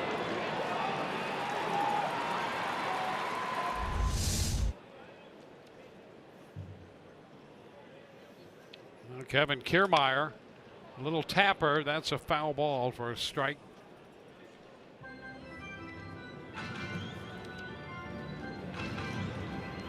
Well, the Rays had hoped to cash in each of the last 2 innings. Had a couple of walks with 1 out in the 4th, and the double play ball ended that. Then they had the leadoff double in the 5th by Susie Jr. He wound up being thrown out at the plate eventually. And now John Gibbons is out. I wonder if he's thinking maybe Kiermaier made contact with that ball, and if it was a fair ball, trying to get Stu Shearwater to entertain that idea, but I don't think he's buying it.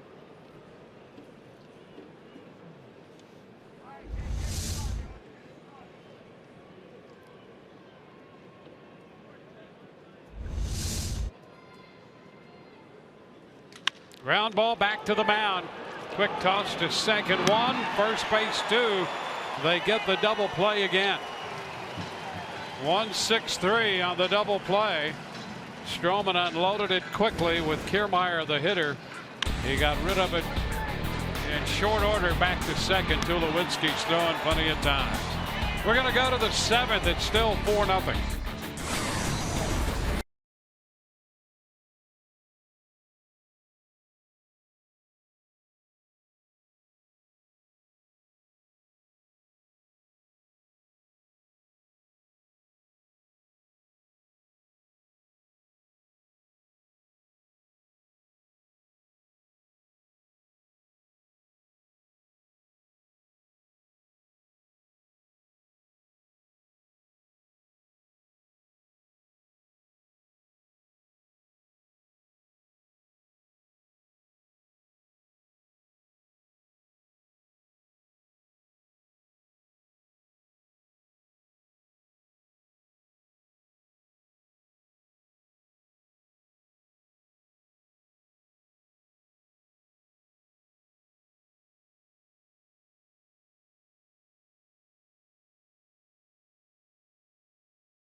Billups, Kenyon Martin, Jermaine O'Neal, and other legends of the hardwood.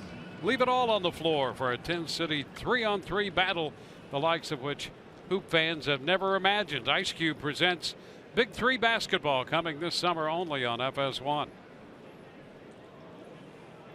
Marcus Stroman has thrown 3 double play balls tonight. 22 last year and 3 in this game. And now Russell Martin takes a pitch to begin the 7th. That's a ball, 1-0. Martin has struck out and flied out to right.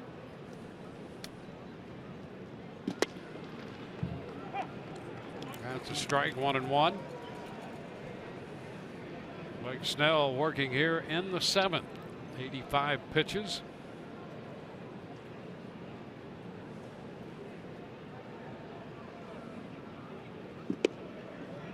There's a strike. What makes it frustrating for the Rays down the middle part of this game, getting some men on base, but the double play has been a problem. The young, outstanding closer for the Blue Jays is out on the disabled list with neck issues, neck spasms. So you wouldn't have to deal with Roberto Osuna. And so if you could get a few runs here and make it close, you wouldn't have to deal with him, which is good news. That can be absolutely overpowering, and even with him in that bullpen last year, this was a team that was 11th in the American League in ERA. They were by no means locked down. It's just that the starting rotation pitched so deep. They threw more innings than anybody else in the American League. Actually, I think they threw more innings than anybody else in baseball and had the best ERA. So they take some of the pressure off that bullpen, and that bullpen's down a man right now.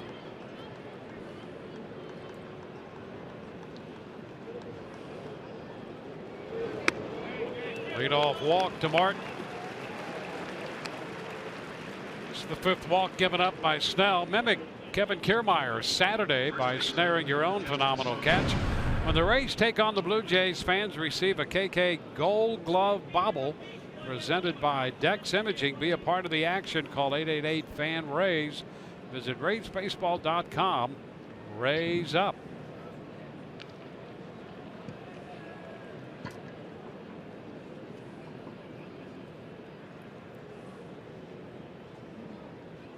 Justin Smoke, the hitter.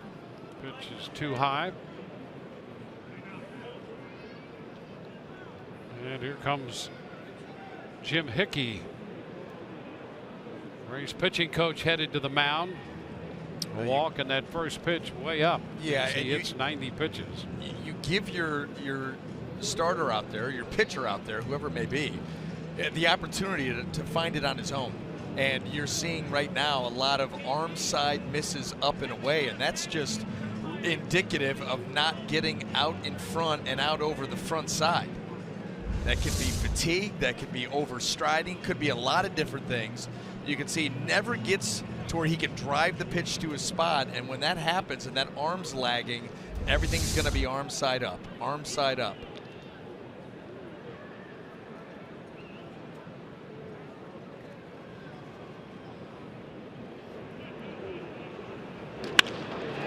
To right center field. Kiermaier cuts it off. Martin's going to go to third. Throw's going to go through. They got a chance. He gets in there safely.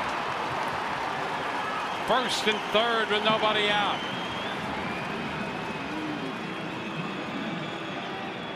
Boy, for a moment it appeared that Martin might be running into an out at third base, and he managed to get in there.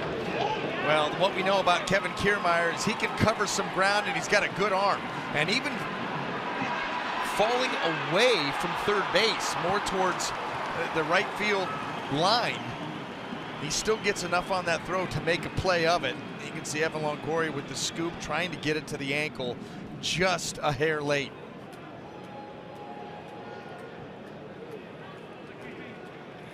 First and third now. Nobody out.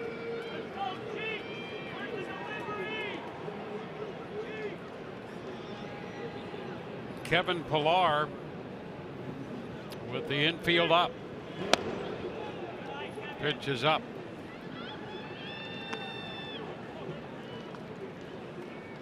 Tommy Hunter starts to loosen in the bullpen.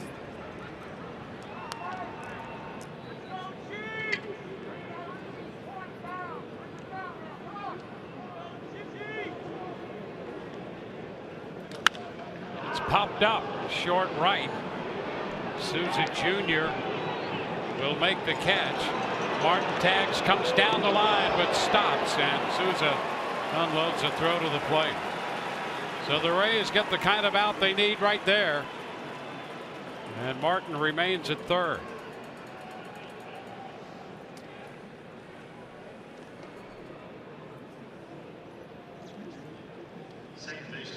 That's one away. And Darwin Barney, the number 9 hitter, comes up.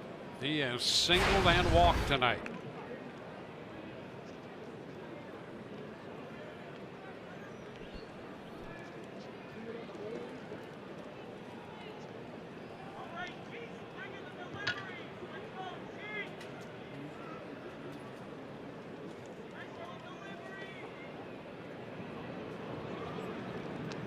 And he bunts. That's a foul ball. Sucre immediately trying to jump on that to get a tag, but it's foul. Well, that's a play that's not unfamiliar to Rays fans. First and third, one out, especially here down at the bottom of the order. And Darwin Barney just trying to put this thing out there. You see him trying to push that thing, just kind of jab at it, get it far enough out there to get the run home.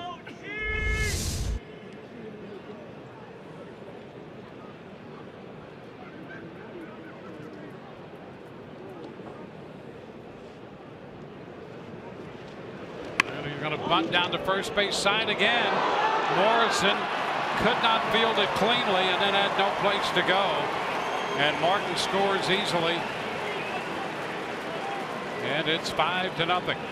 And Dwayne, I think initially Logan Morrison was setting his body up to make a play at the plate. Yep. He was kind of getting to the side of that baseball, looking to maybe make a quick throw home. And yeah, he was even starting to crow hop, and that ball, he got a little bit ahead of himself. The ball rattled in and out of the glove, and then there's nobody home to be able to throw it to.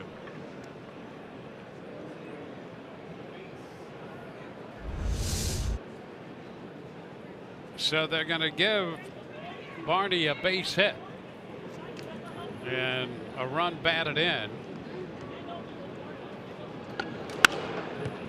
And here's Pierce fouling one away for a strike. So Barney put down the bunt.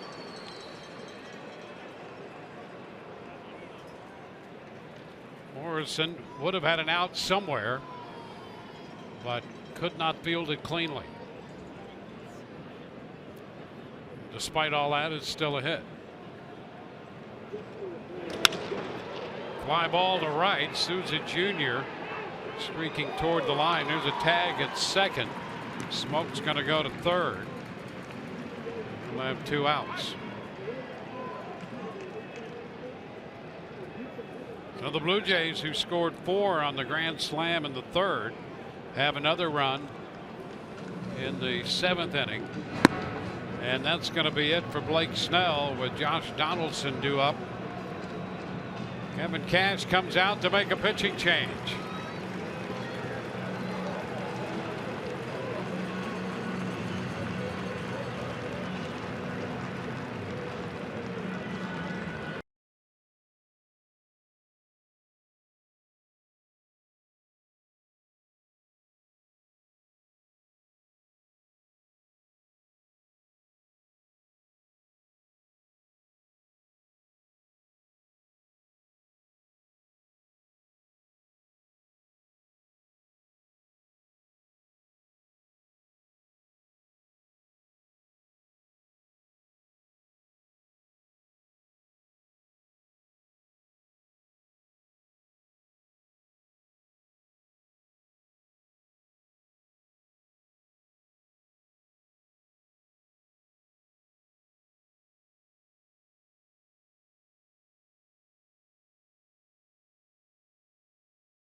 threatening. 2 outs here in the top of the 7th inning for Blake Snell. It was an up and down evening. Yeah, we saw some good from Blake. That was that full count curveball there to Steve Pearce, which was a big pitch. Picking up some strikeouts, pitched deep into the game, but mislocation on a fastball right there cost him 4 runs. And worse than that, that home run came after 2 walks. And then here's another run making it to the plate on the bunt up the first base line. And 3 of the 5 runners that scored here tonight so far have reached via the walk. Josh Donaldson takes a strike on the first pitch from Tommy Hunter. And the line so far on Snell, he's responsible for 2 on as he leaves. 5 runs, 5 Ks, and 5 walks, 4 hits in 6 2/3. 97 pitches. 1-1, a mid-90s fastball there from Tommy Hunter. And Tommy Hunter can still light up that radar gun. Came into Major League Baseball as a starting pitcher, transitioned to the bullpen a few years ago with Baltimore, and has found a home. And he's ahead in the count on Donaldson.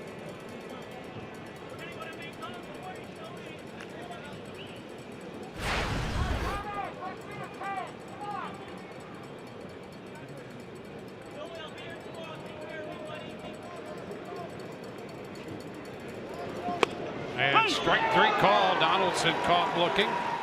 Out on strikes for the 2nd time tonight. We're headed into the bottom of the 7th. Evan Longoria will lead it off when we come back following the 7th inning stretch.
Well, Marcus Stroman through 6 innings has been outstanding, picking up some strikeouts, getting some help from his defense. 3 double play balls, been very, very efficient, making big pitches when he's needed to. And I'll tell you, right here, didn't ever think you're going to be able to get Kevin Kiermaier, but a bouncer right back to him. He was able to finish off that inning. You see the emotion, pitches with a lot of it, and he's been very good here tonight.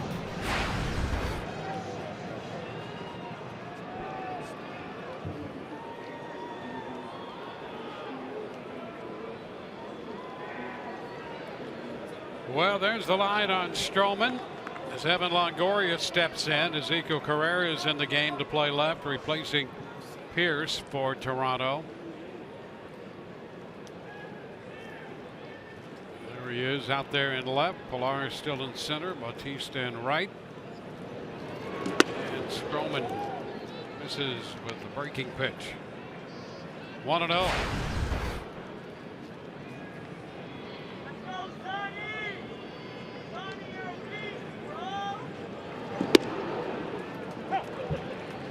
Longoria tonight struck out swinging in the 1st inning. He walked in the 4th.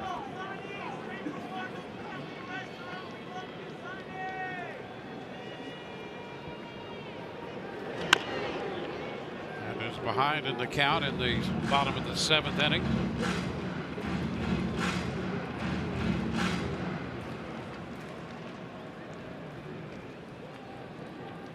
STROMAN doing just fine in the pitch count. 79 right now. Line drive, base hit into center. The Rays put the leadoff man on. Well, it's never too late. The Rays have the first man on in the 7th.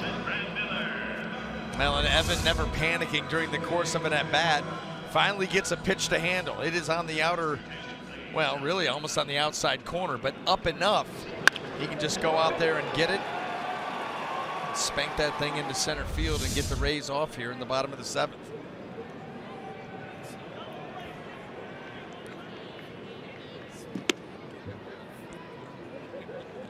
One ball, no strikes.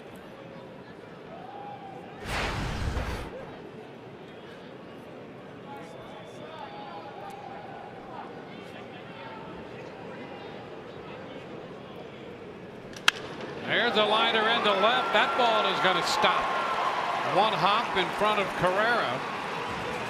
And Longoria moves to second. Back-to-back singles here in the bottom of the 7th. See what the Rays can do now. Well, they're giving themselves a chance. This ball catches too much play. Brad Miller, a nice job of not trying to pull that pitch. That's what got him into the double play in his previous at-bat, but he goes right with it into left field, and now the Rays have something brewing. STROMAN's getting a visit from the pitching coach, Pete Walker. That gives the bullpen a little time to get up and start to limber. Pete Walker out there quickly. 2 quick hits, and you got a guy coming to the plate already with 2 hits here tonight in Souza Jr. Biagini, the right-hander, up in that bullpen. Well, this is the one thing the Rays had hoped they could do, is stay close enough to maybe get into the bullpen and take advantage of the absence of Osuna.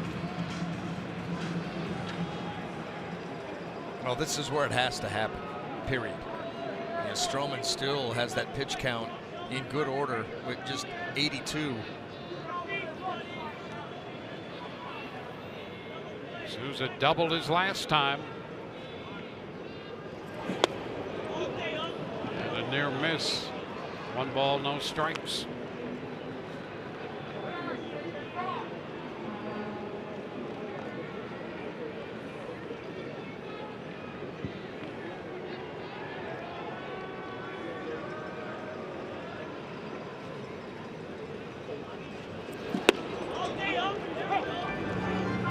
One.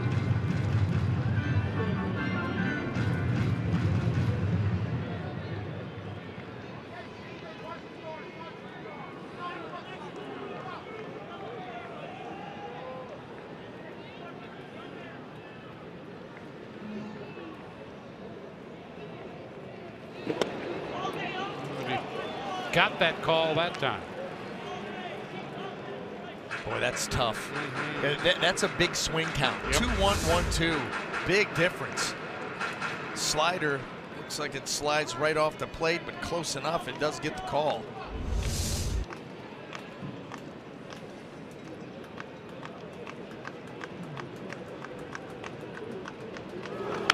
And he fouls it back. Up in the zone, in. Did you see where Russell Martin was sitting too? He was sitting off the plate. If this ball's thrown where Russell Martin's glove is, it's ball. Instead, it ends up and in.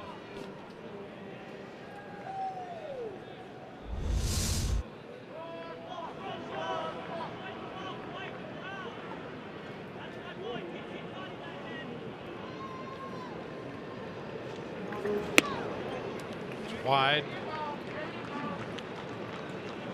2-2.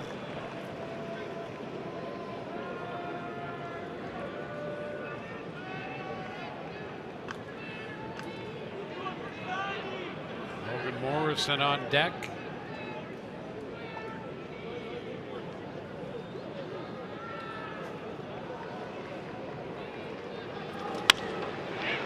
Drifted into right. Bautista's there to make the catch. So Stroman manages to get the first out in the inning. And now Logan Morrison.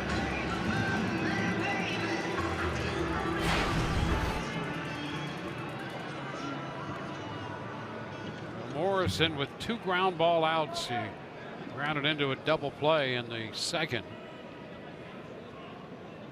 And 3 double play balls thrown by Stroman.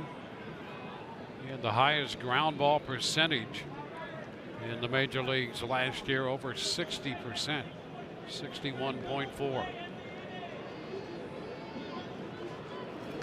Ground ball. This one's going to go through into right. Longoria's going to be waved to the plate. Throw will come through, not in time, and the Rays are on the board. So Morrison grounds it in the hole between first and second and drives in the run.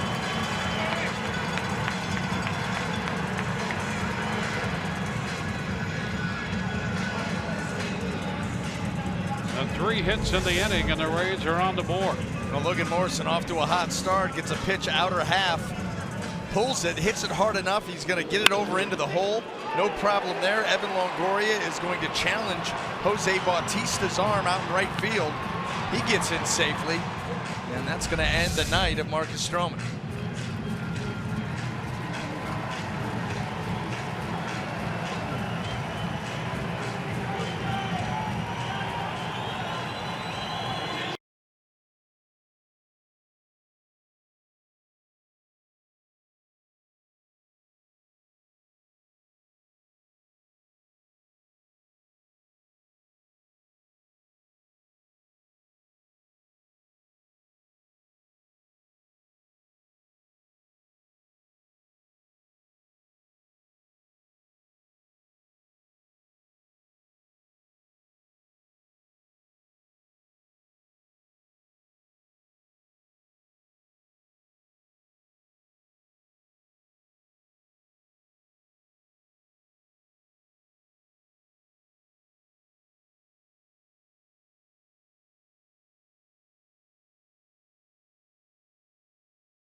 By KaiserUniversity.edu and by Pinch a Penny, the perfect people for a perfect pool.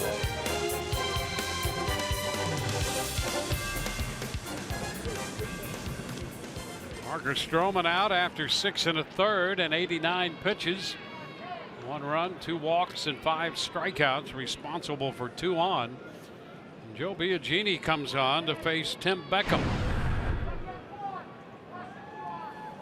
Beckham 0 for 3 against this Toronto right-hander.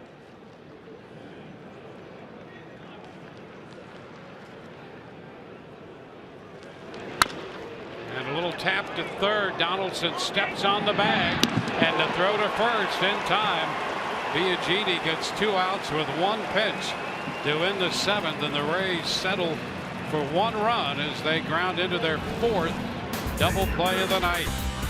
Through 7, 5-1 Toronto.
move into the 8th. Always be prepared for your own home run derby with the Rays Bat Pack when the Rays take on the Blue Jays Sunday.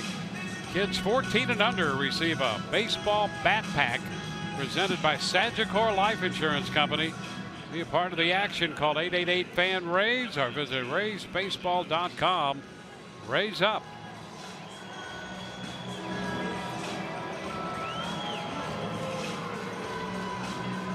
Tommy Hunter got the final out in the 7th inning. Out to begin the 8th with Jose Bautista stepping in to lead it off. Pitch is foul, out of play.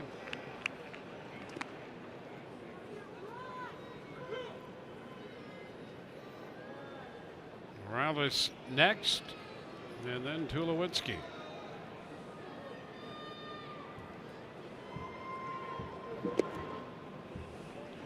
1-1.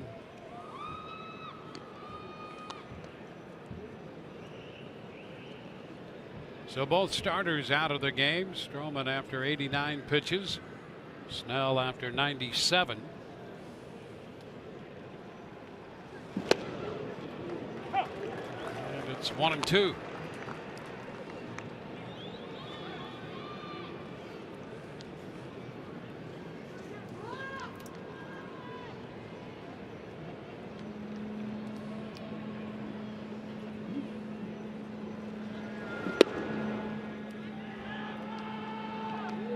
Balls, 2 strikes.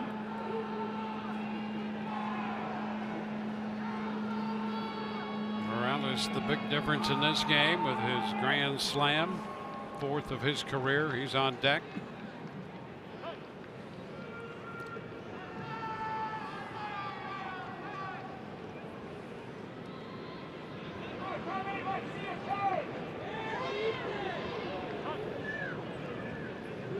Sucre want to get together. This 2-2 count on Bautista. Well, Sucre had gone through all the pitches, and Tommy kept telling him no. Finally, like, is there something I'm missing here?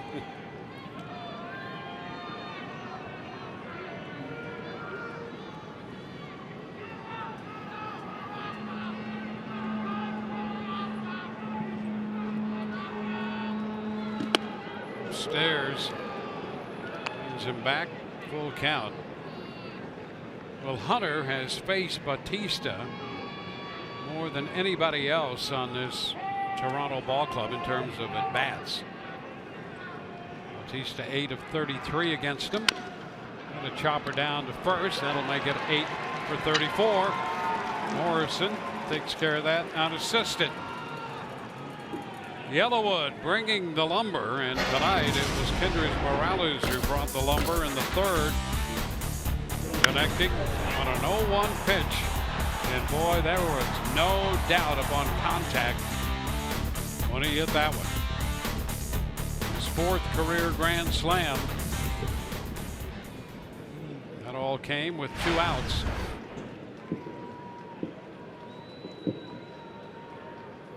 And here he is against Hunter in the 8th with the bases empty. That's a strike.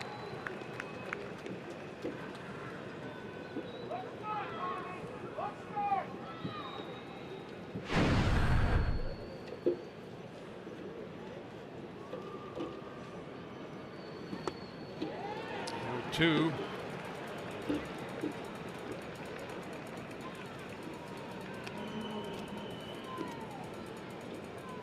Hunter pitched an inning in the game Tuesday. And back at it here tonight in the opening game of this series against the Blue Jays. He goes up and strikes him out. High heat right there at 96. Well, that's a sequence right there by Tommy Hunter. Just completely overpowering KENDRYS Morales. And finishes it. You see the grip, 4-seam, get it up there in the zone, way up above the zone. And Morales cannot say no.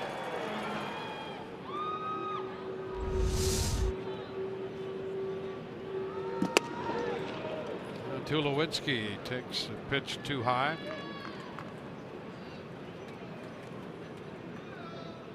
Tulowitzki 0 for 3 tonight.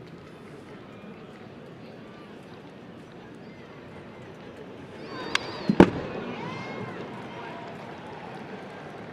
pitch moving away, and he just got a little piece to foul it.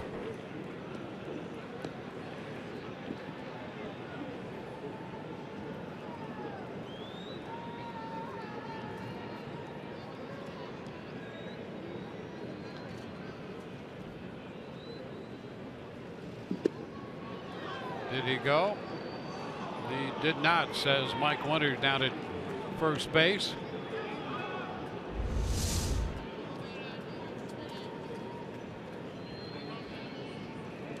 The right call.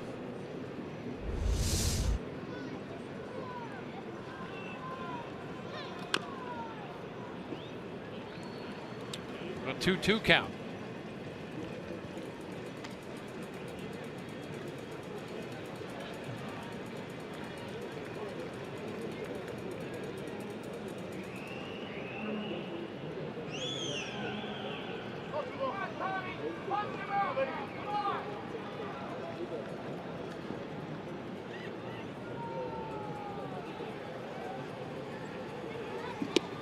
And that takes care of Tulowitzki. A 1-2-3 inning.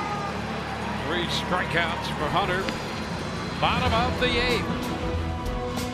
The Rays are down. It's a 5-1 ball game.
Coming in to hit in the bottom of the 8th is what's coming up tomorrow on Rays Live, the pregame show presented by your Gulf Coast Honda dealers. Matt Andrees will make the start. We'll hear from him, and Orestes will break down Blue Jays slugger Josh Donaldson.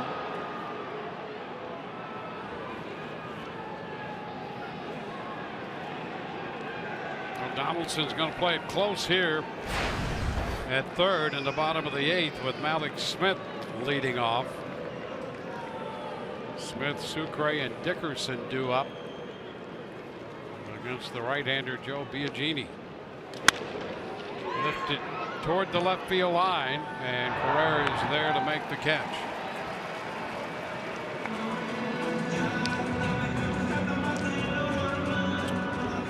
One away, 1 pitch, 1 out.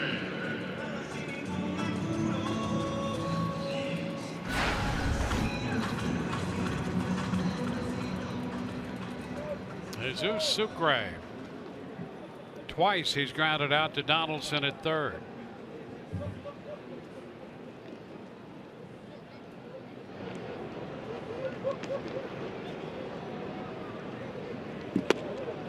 And that's a strike.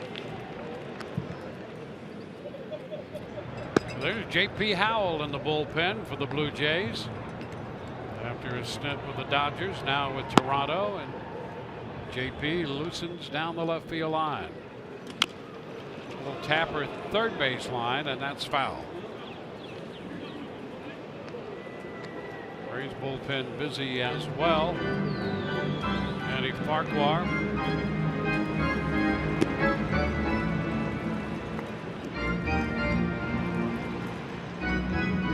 We talked about it a little bit in the pregame show. Building bullpens, new faces. You know, Danny Farquhar is a holdover, but the Rays have a few new faces out in that pen. Toronto, J.P. Howell, a new face, and some others out there. That's always tricky, trying to put together a pen that you feel confident and comfortable with. 1 ball, 2 strikes. Well, the Rays have seemingly done that year in and year out, retooling a bullpen.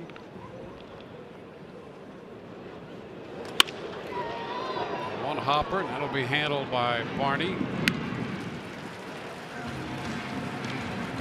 2 up, 2 down. Eugenie came on, got a ground ball, a double play ground ball from Beckham to get out of the spot and limit the Rays to a single run in the 7th. Now 2 outs in the 8th. And here's Corey Dickerson.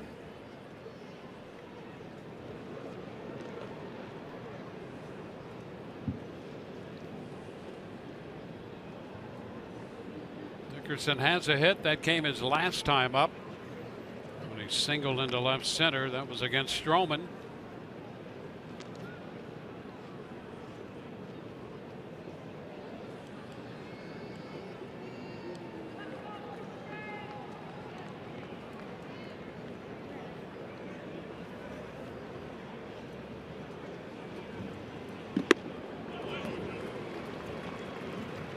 A strike now.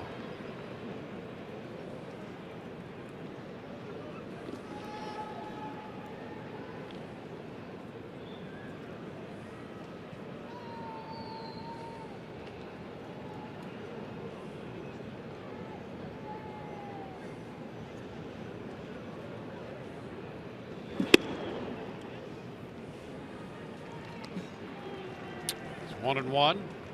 Eugenie was a Rule 5 pick. He was originally with the Giants, and the Blue Jays drafted him in the Rule 5 draft in December of 15 and made their club last year and appeared in 60 games with a .306 earned run average. He was an important part of their bullpen. Yeah, and he was a nice pickup by that team, and you're right. Manager John Gibbons not afraid to go to him, and he backed him up with some solid pitching. There's a shot back into right field with some carry to the bottom of the wall. Extra bases now for Dickerson, who's in at second with a double. He's 2 for 4 tonight. That ball made it all the way out to the base of the wall in right field and didn't sound right coming off the bat. I mean, it almost sounded like the bat cracked. That's the kind of power that Dickerson has. And right off the end of the bat.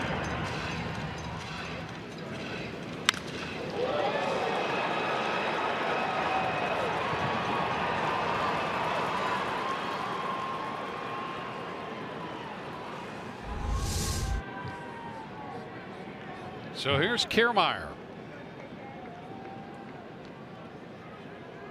Rays continue to battle. The pitch is down. 1 ball, no strikes.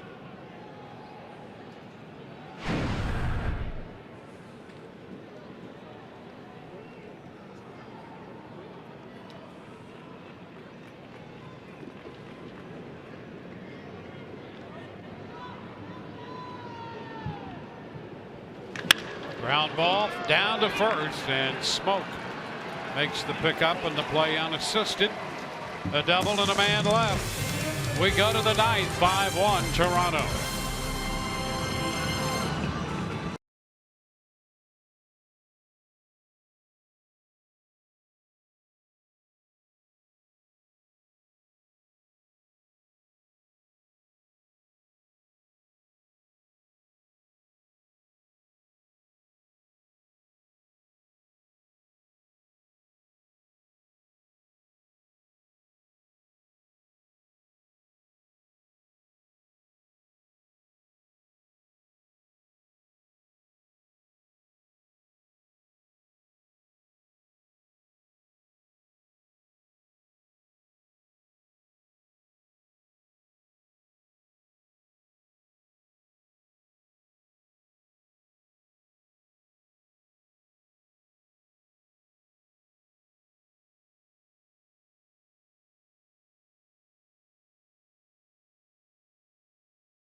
Coming up on Rays Live, the postgame presented by W.B. Mason. Rich and Arestis break down Blake Snell's performance. We'll hear from Kevin Cash in the manager's press conference, and Alex Cordry has interviews from the clubhouse.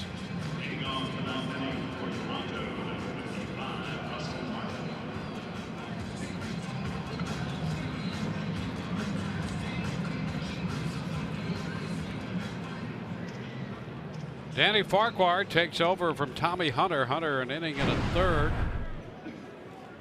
3 strikeouts. And now Farquhar to face Russell Martin.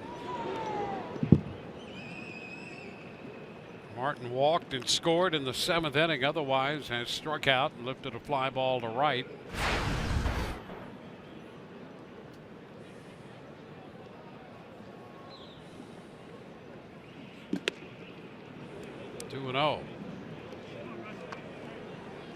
J.P. Howell is down in the bullpen, and Joe Smith is up.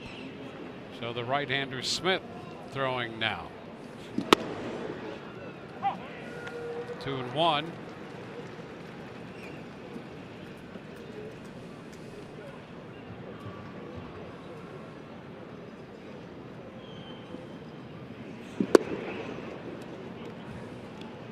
Three balls and a strike. There's Roberto Osuna right there. Had neck spasms. Let's put him on the DL. I think he's supposed to throw a simulated game here at Tropicana Field at some point during this series. 72 games last year and 36 saves. Hot shot, backhanded nicely by Longoria, and the throw is right on the money. How about that? Yeah. We've been seeing that for a long time.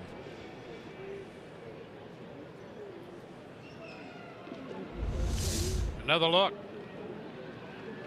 quick backhand, set your feet, and then turn and make that long throw right on the money.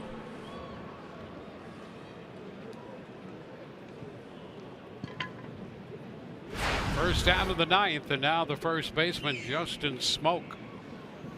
Longoria, by the way, is going to lead off the bottom of the 9th. Breaking ball drops in for a strike on the curveball. Longoria, Miller, and Sousa Jr. due up in the Rays half. 2 again. A couple of curveballs here.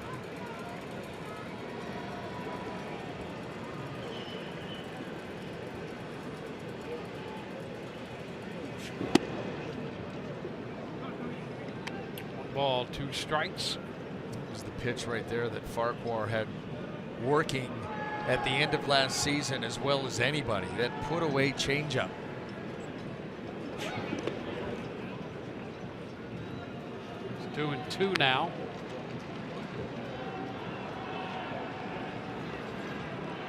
And that's the center fielder Kevin Pillar on deck.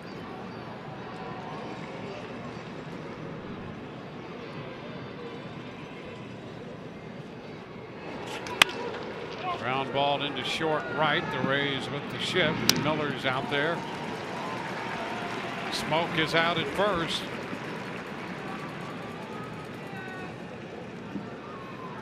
Two ground ball outs in the 9th.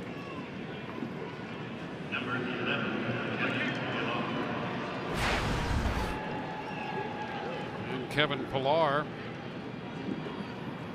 3 fly balls for Pillar tonight, 0 for 3.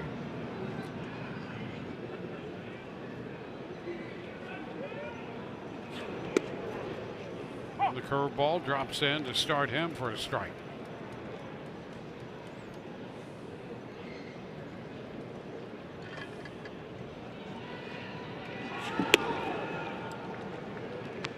One and one. Matt Andriese tomorrow against Francisco Liriano.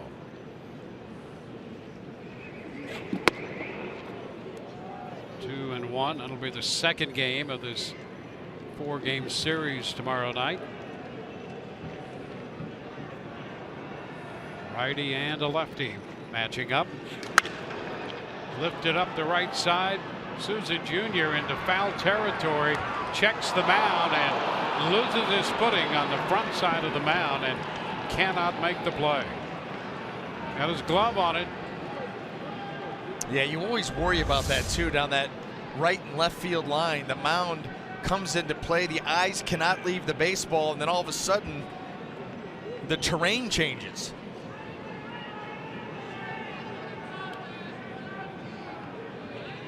Yeah, and I think that terrain change, you know, caught Souza Jr. by surprise. You could see him just kind of buckle down there, and the ball pops free.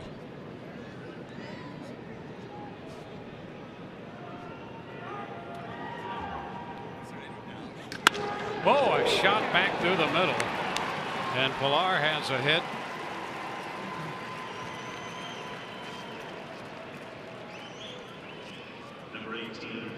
Blue Jays pick up a 2-out base runner in the 9th.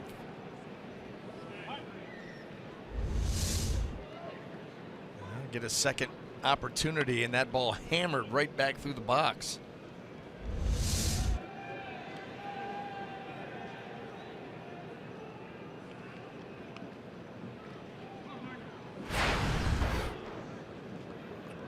Well, there's Barney.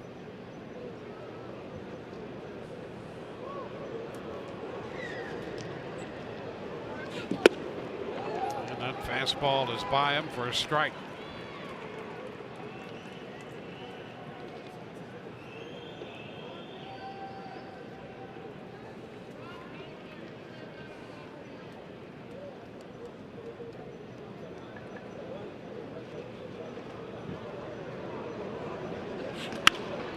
It's out of play. Farquhar ahead in the count, 0-2.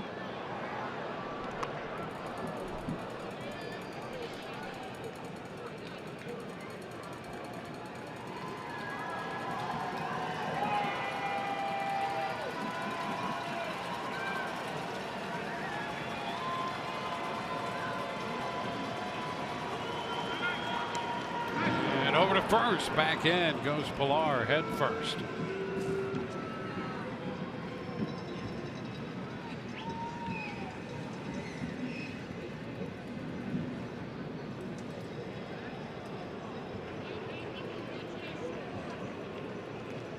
Rays trying to get the final out in the top of the 9th. They are down by 4.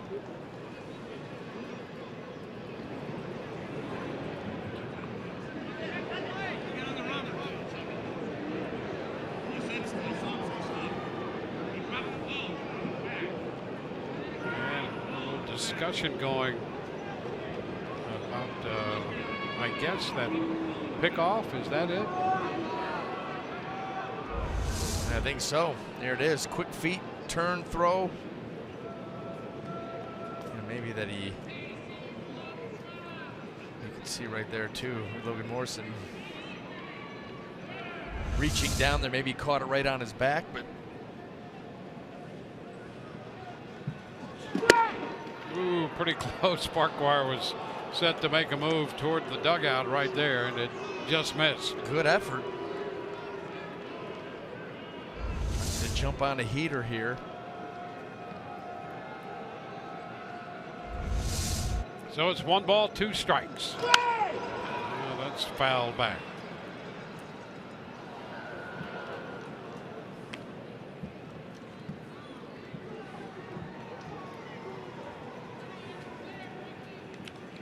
Well, these two teams playing the first of 19 games this year. Rays won last year's season series 11 games to 8. And a foul ball back. These two teams can play some very interesting games, and they have over the past few years.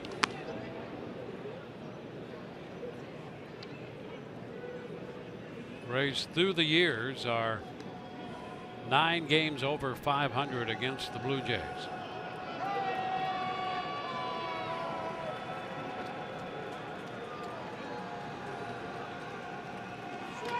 Ground ball, shortstop, and that comes up on Beckham. No place to go.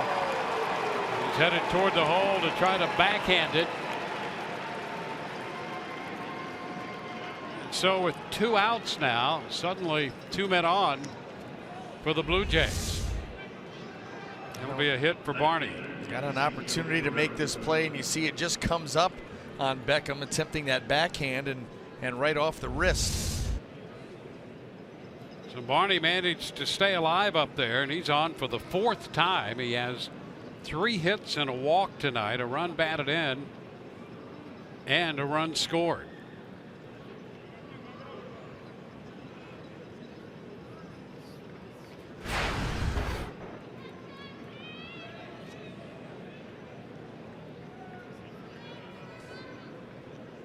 So here's Carrera getting his first trip to the plate, and he hits one into right for Souza Jr. to make the catch. So 2 hits, 2 left, no runs, and we go to the bottom of the 9th. Evan Longoria will lead it off. He'll be followed by Brad Miller and then Steven Souza Jr.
Well, the night has been dominated by Marcus Stroman and KENDRYS Morales in a 5-1 game.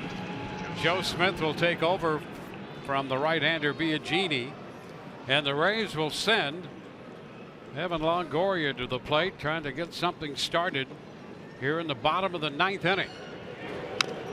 Rays have out-hit the Blue Jays 7-6, but they trail 5-1, and there's a strike.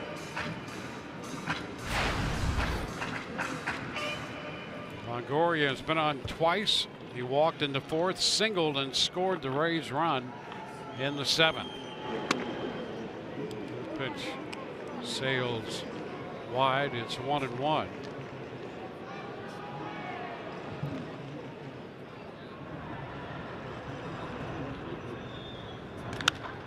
Up the right side. That's a foul ball out of play. 1-2. Stroman 6 1/3, then Biagini for an inning and 2/3, followed now by Joe Smith.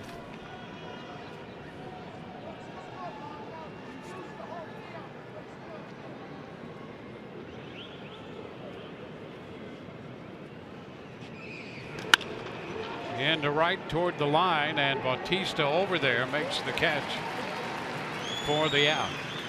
Well, Joe Smith is certainly going to give you a different look.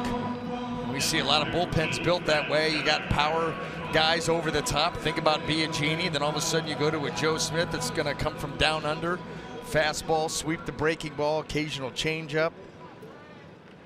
He's had a lot of success in this game.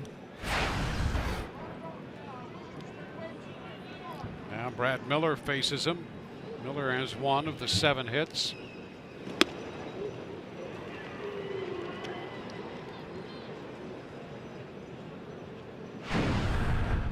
Snell, Hunter, and Farquhar for the Rays tonight.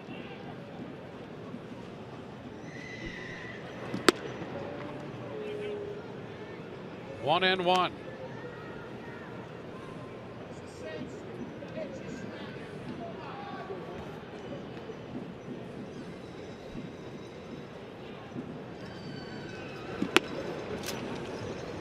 It stays wide from Smith.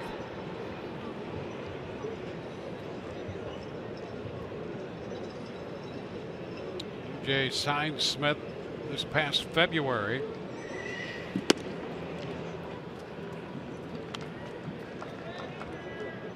Three and one. That's Souza Jr. on deck.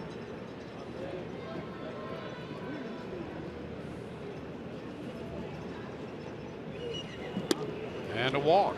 So the Rays get a base runner. They'll need a few of those.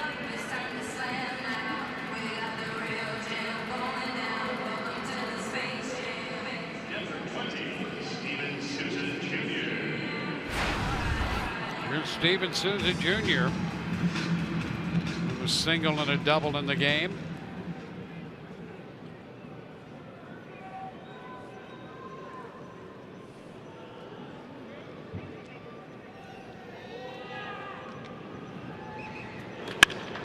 That ball headed toward the corner and left.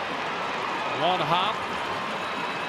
Over to third base goes Miller. It's a double for Souza Jr. and the Rays suddenly with one out have 2 men in scoring position. Third hit of the night for Souza Jr. And a couple of balls struck very, very well by the Rays right fielder. Here is the sweeping breaking ball, and Souza Jr. just jumps out in front of it and hammers that ball down into the corner. That's another base runner. A couple of guys now out in scoring position. And Jason Grilli is up in the bullpen. He's been up. And here comes John Gibbons. So the Rays have put 2 men on with 1 out.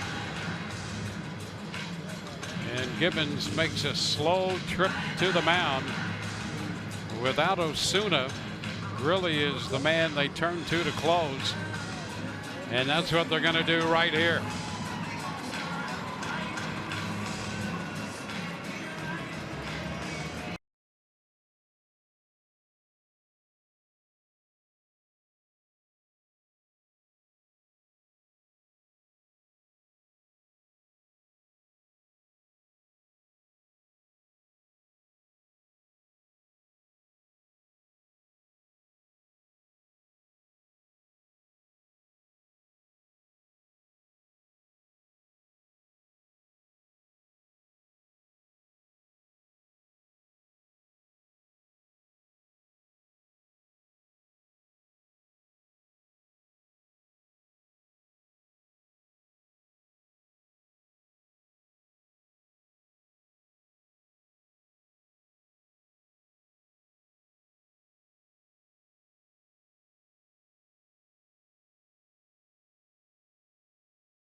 Second game of this series tomorrow night. We'll be with you at 6:30 at the beginning of our coverage. And Matt Andrees, coming off an 8-8 season last year, will make the start.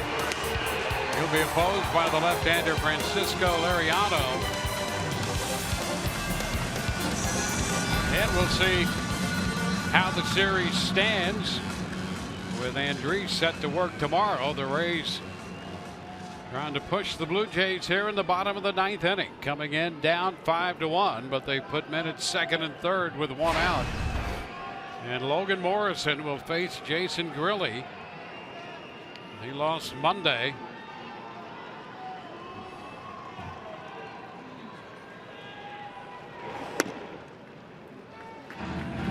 The pitch is wide.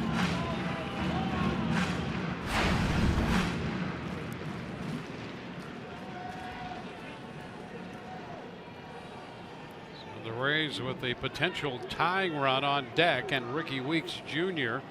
has moved out of the dugout and into the on-deck circle. Morrison tried to hold up on that pitch up, but it's a strike, and the count is 1-1. Well, anticipating fastball and getting the fastball, but in a spot you're not going to be able to drive it. And Logan Morrison realizes about right there.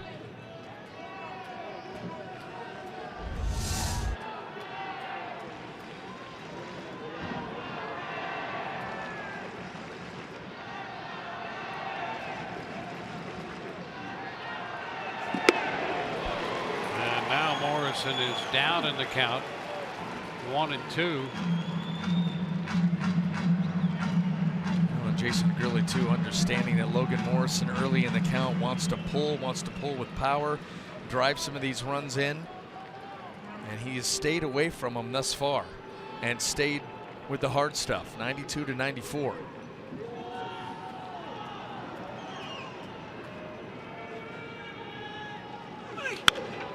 Foul out of play, holds the count right there.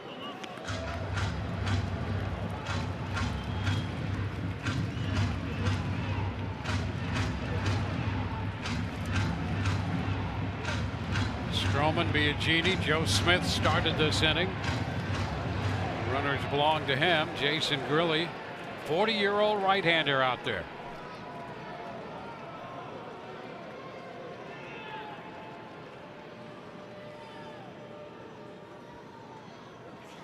And this one will skip away on a pitch down and in. And the Rays get a run. Miller crosses the plate. Souza Jr. goes to third. It's 5-2.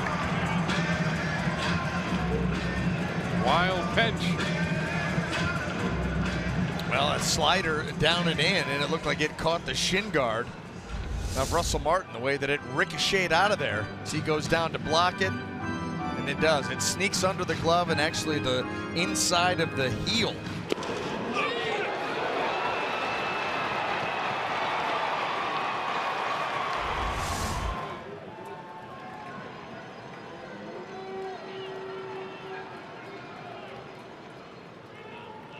So Miller, who had walked, scores. Souza, who doubled, is at third.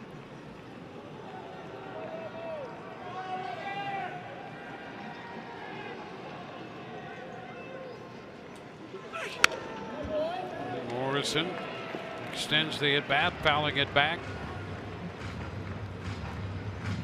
Really divided last year between Atlanta and Toronto. Ricky Weeks Jr. on deck. He was in 46 games with the Blue Jays after making 21 appearances in Atlanta.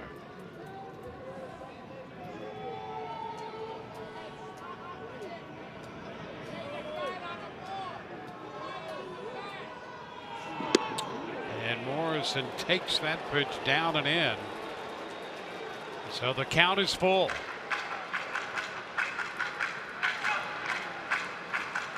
Boy, this was awfully close here. The breaking ball holds up on it.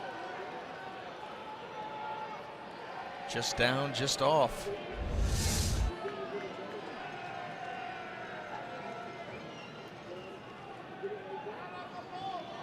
So the count full.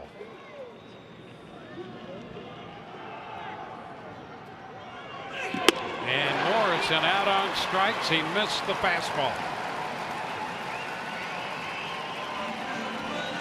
The way that Grilli worked him the entire at-bat. Fastballs up and away, breaking balls down and in. He goes back to that fastball and is able to sneak it over the swing to pick up the second out.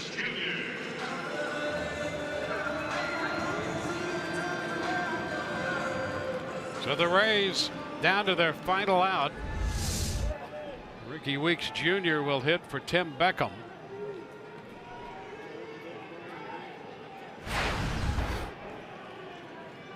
Weeks, our pinch a penny pinch hitter.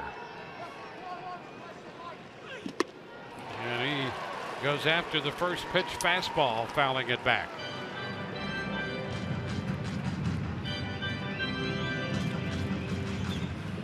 Well, the Rays bullpen did not allow any runs tonight. They've gone 10 2/3 innings with 1 earned run allowed. The bullpen.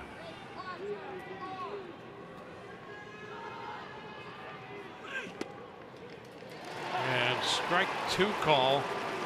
Weeks takes a little look on that pitch. Really a little help there. Yeah, Fox Tracks did not like this one at all. Kind of yanks that fastball a little bit. Russell Martin, see what ends up happening. Well, yeah, that pitch off the plate, that's tough. Now you're in an 0-2 hole.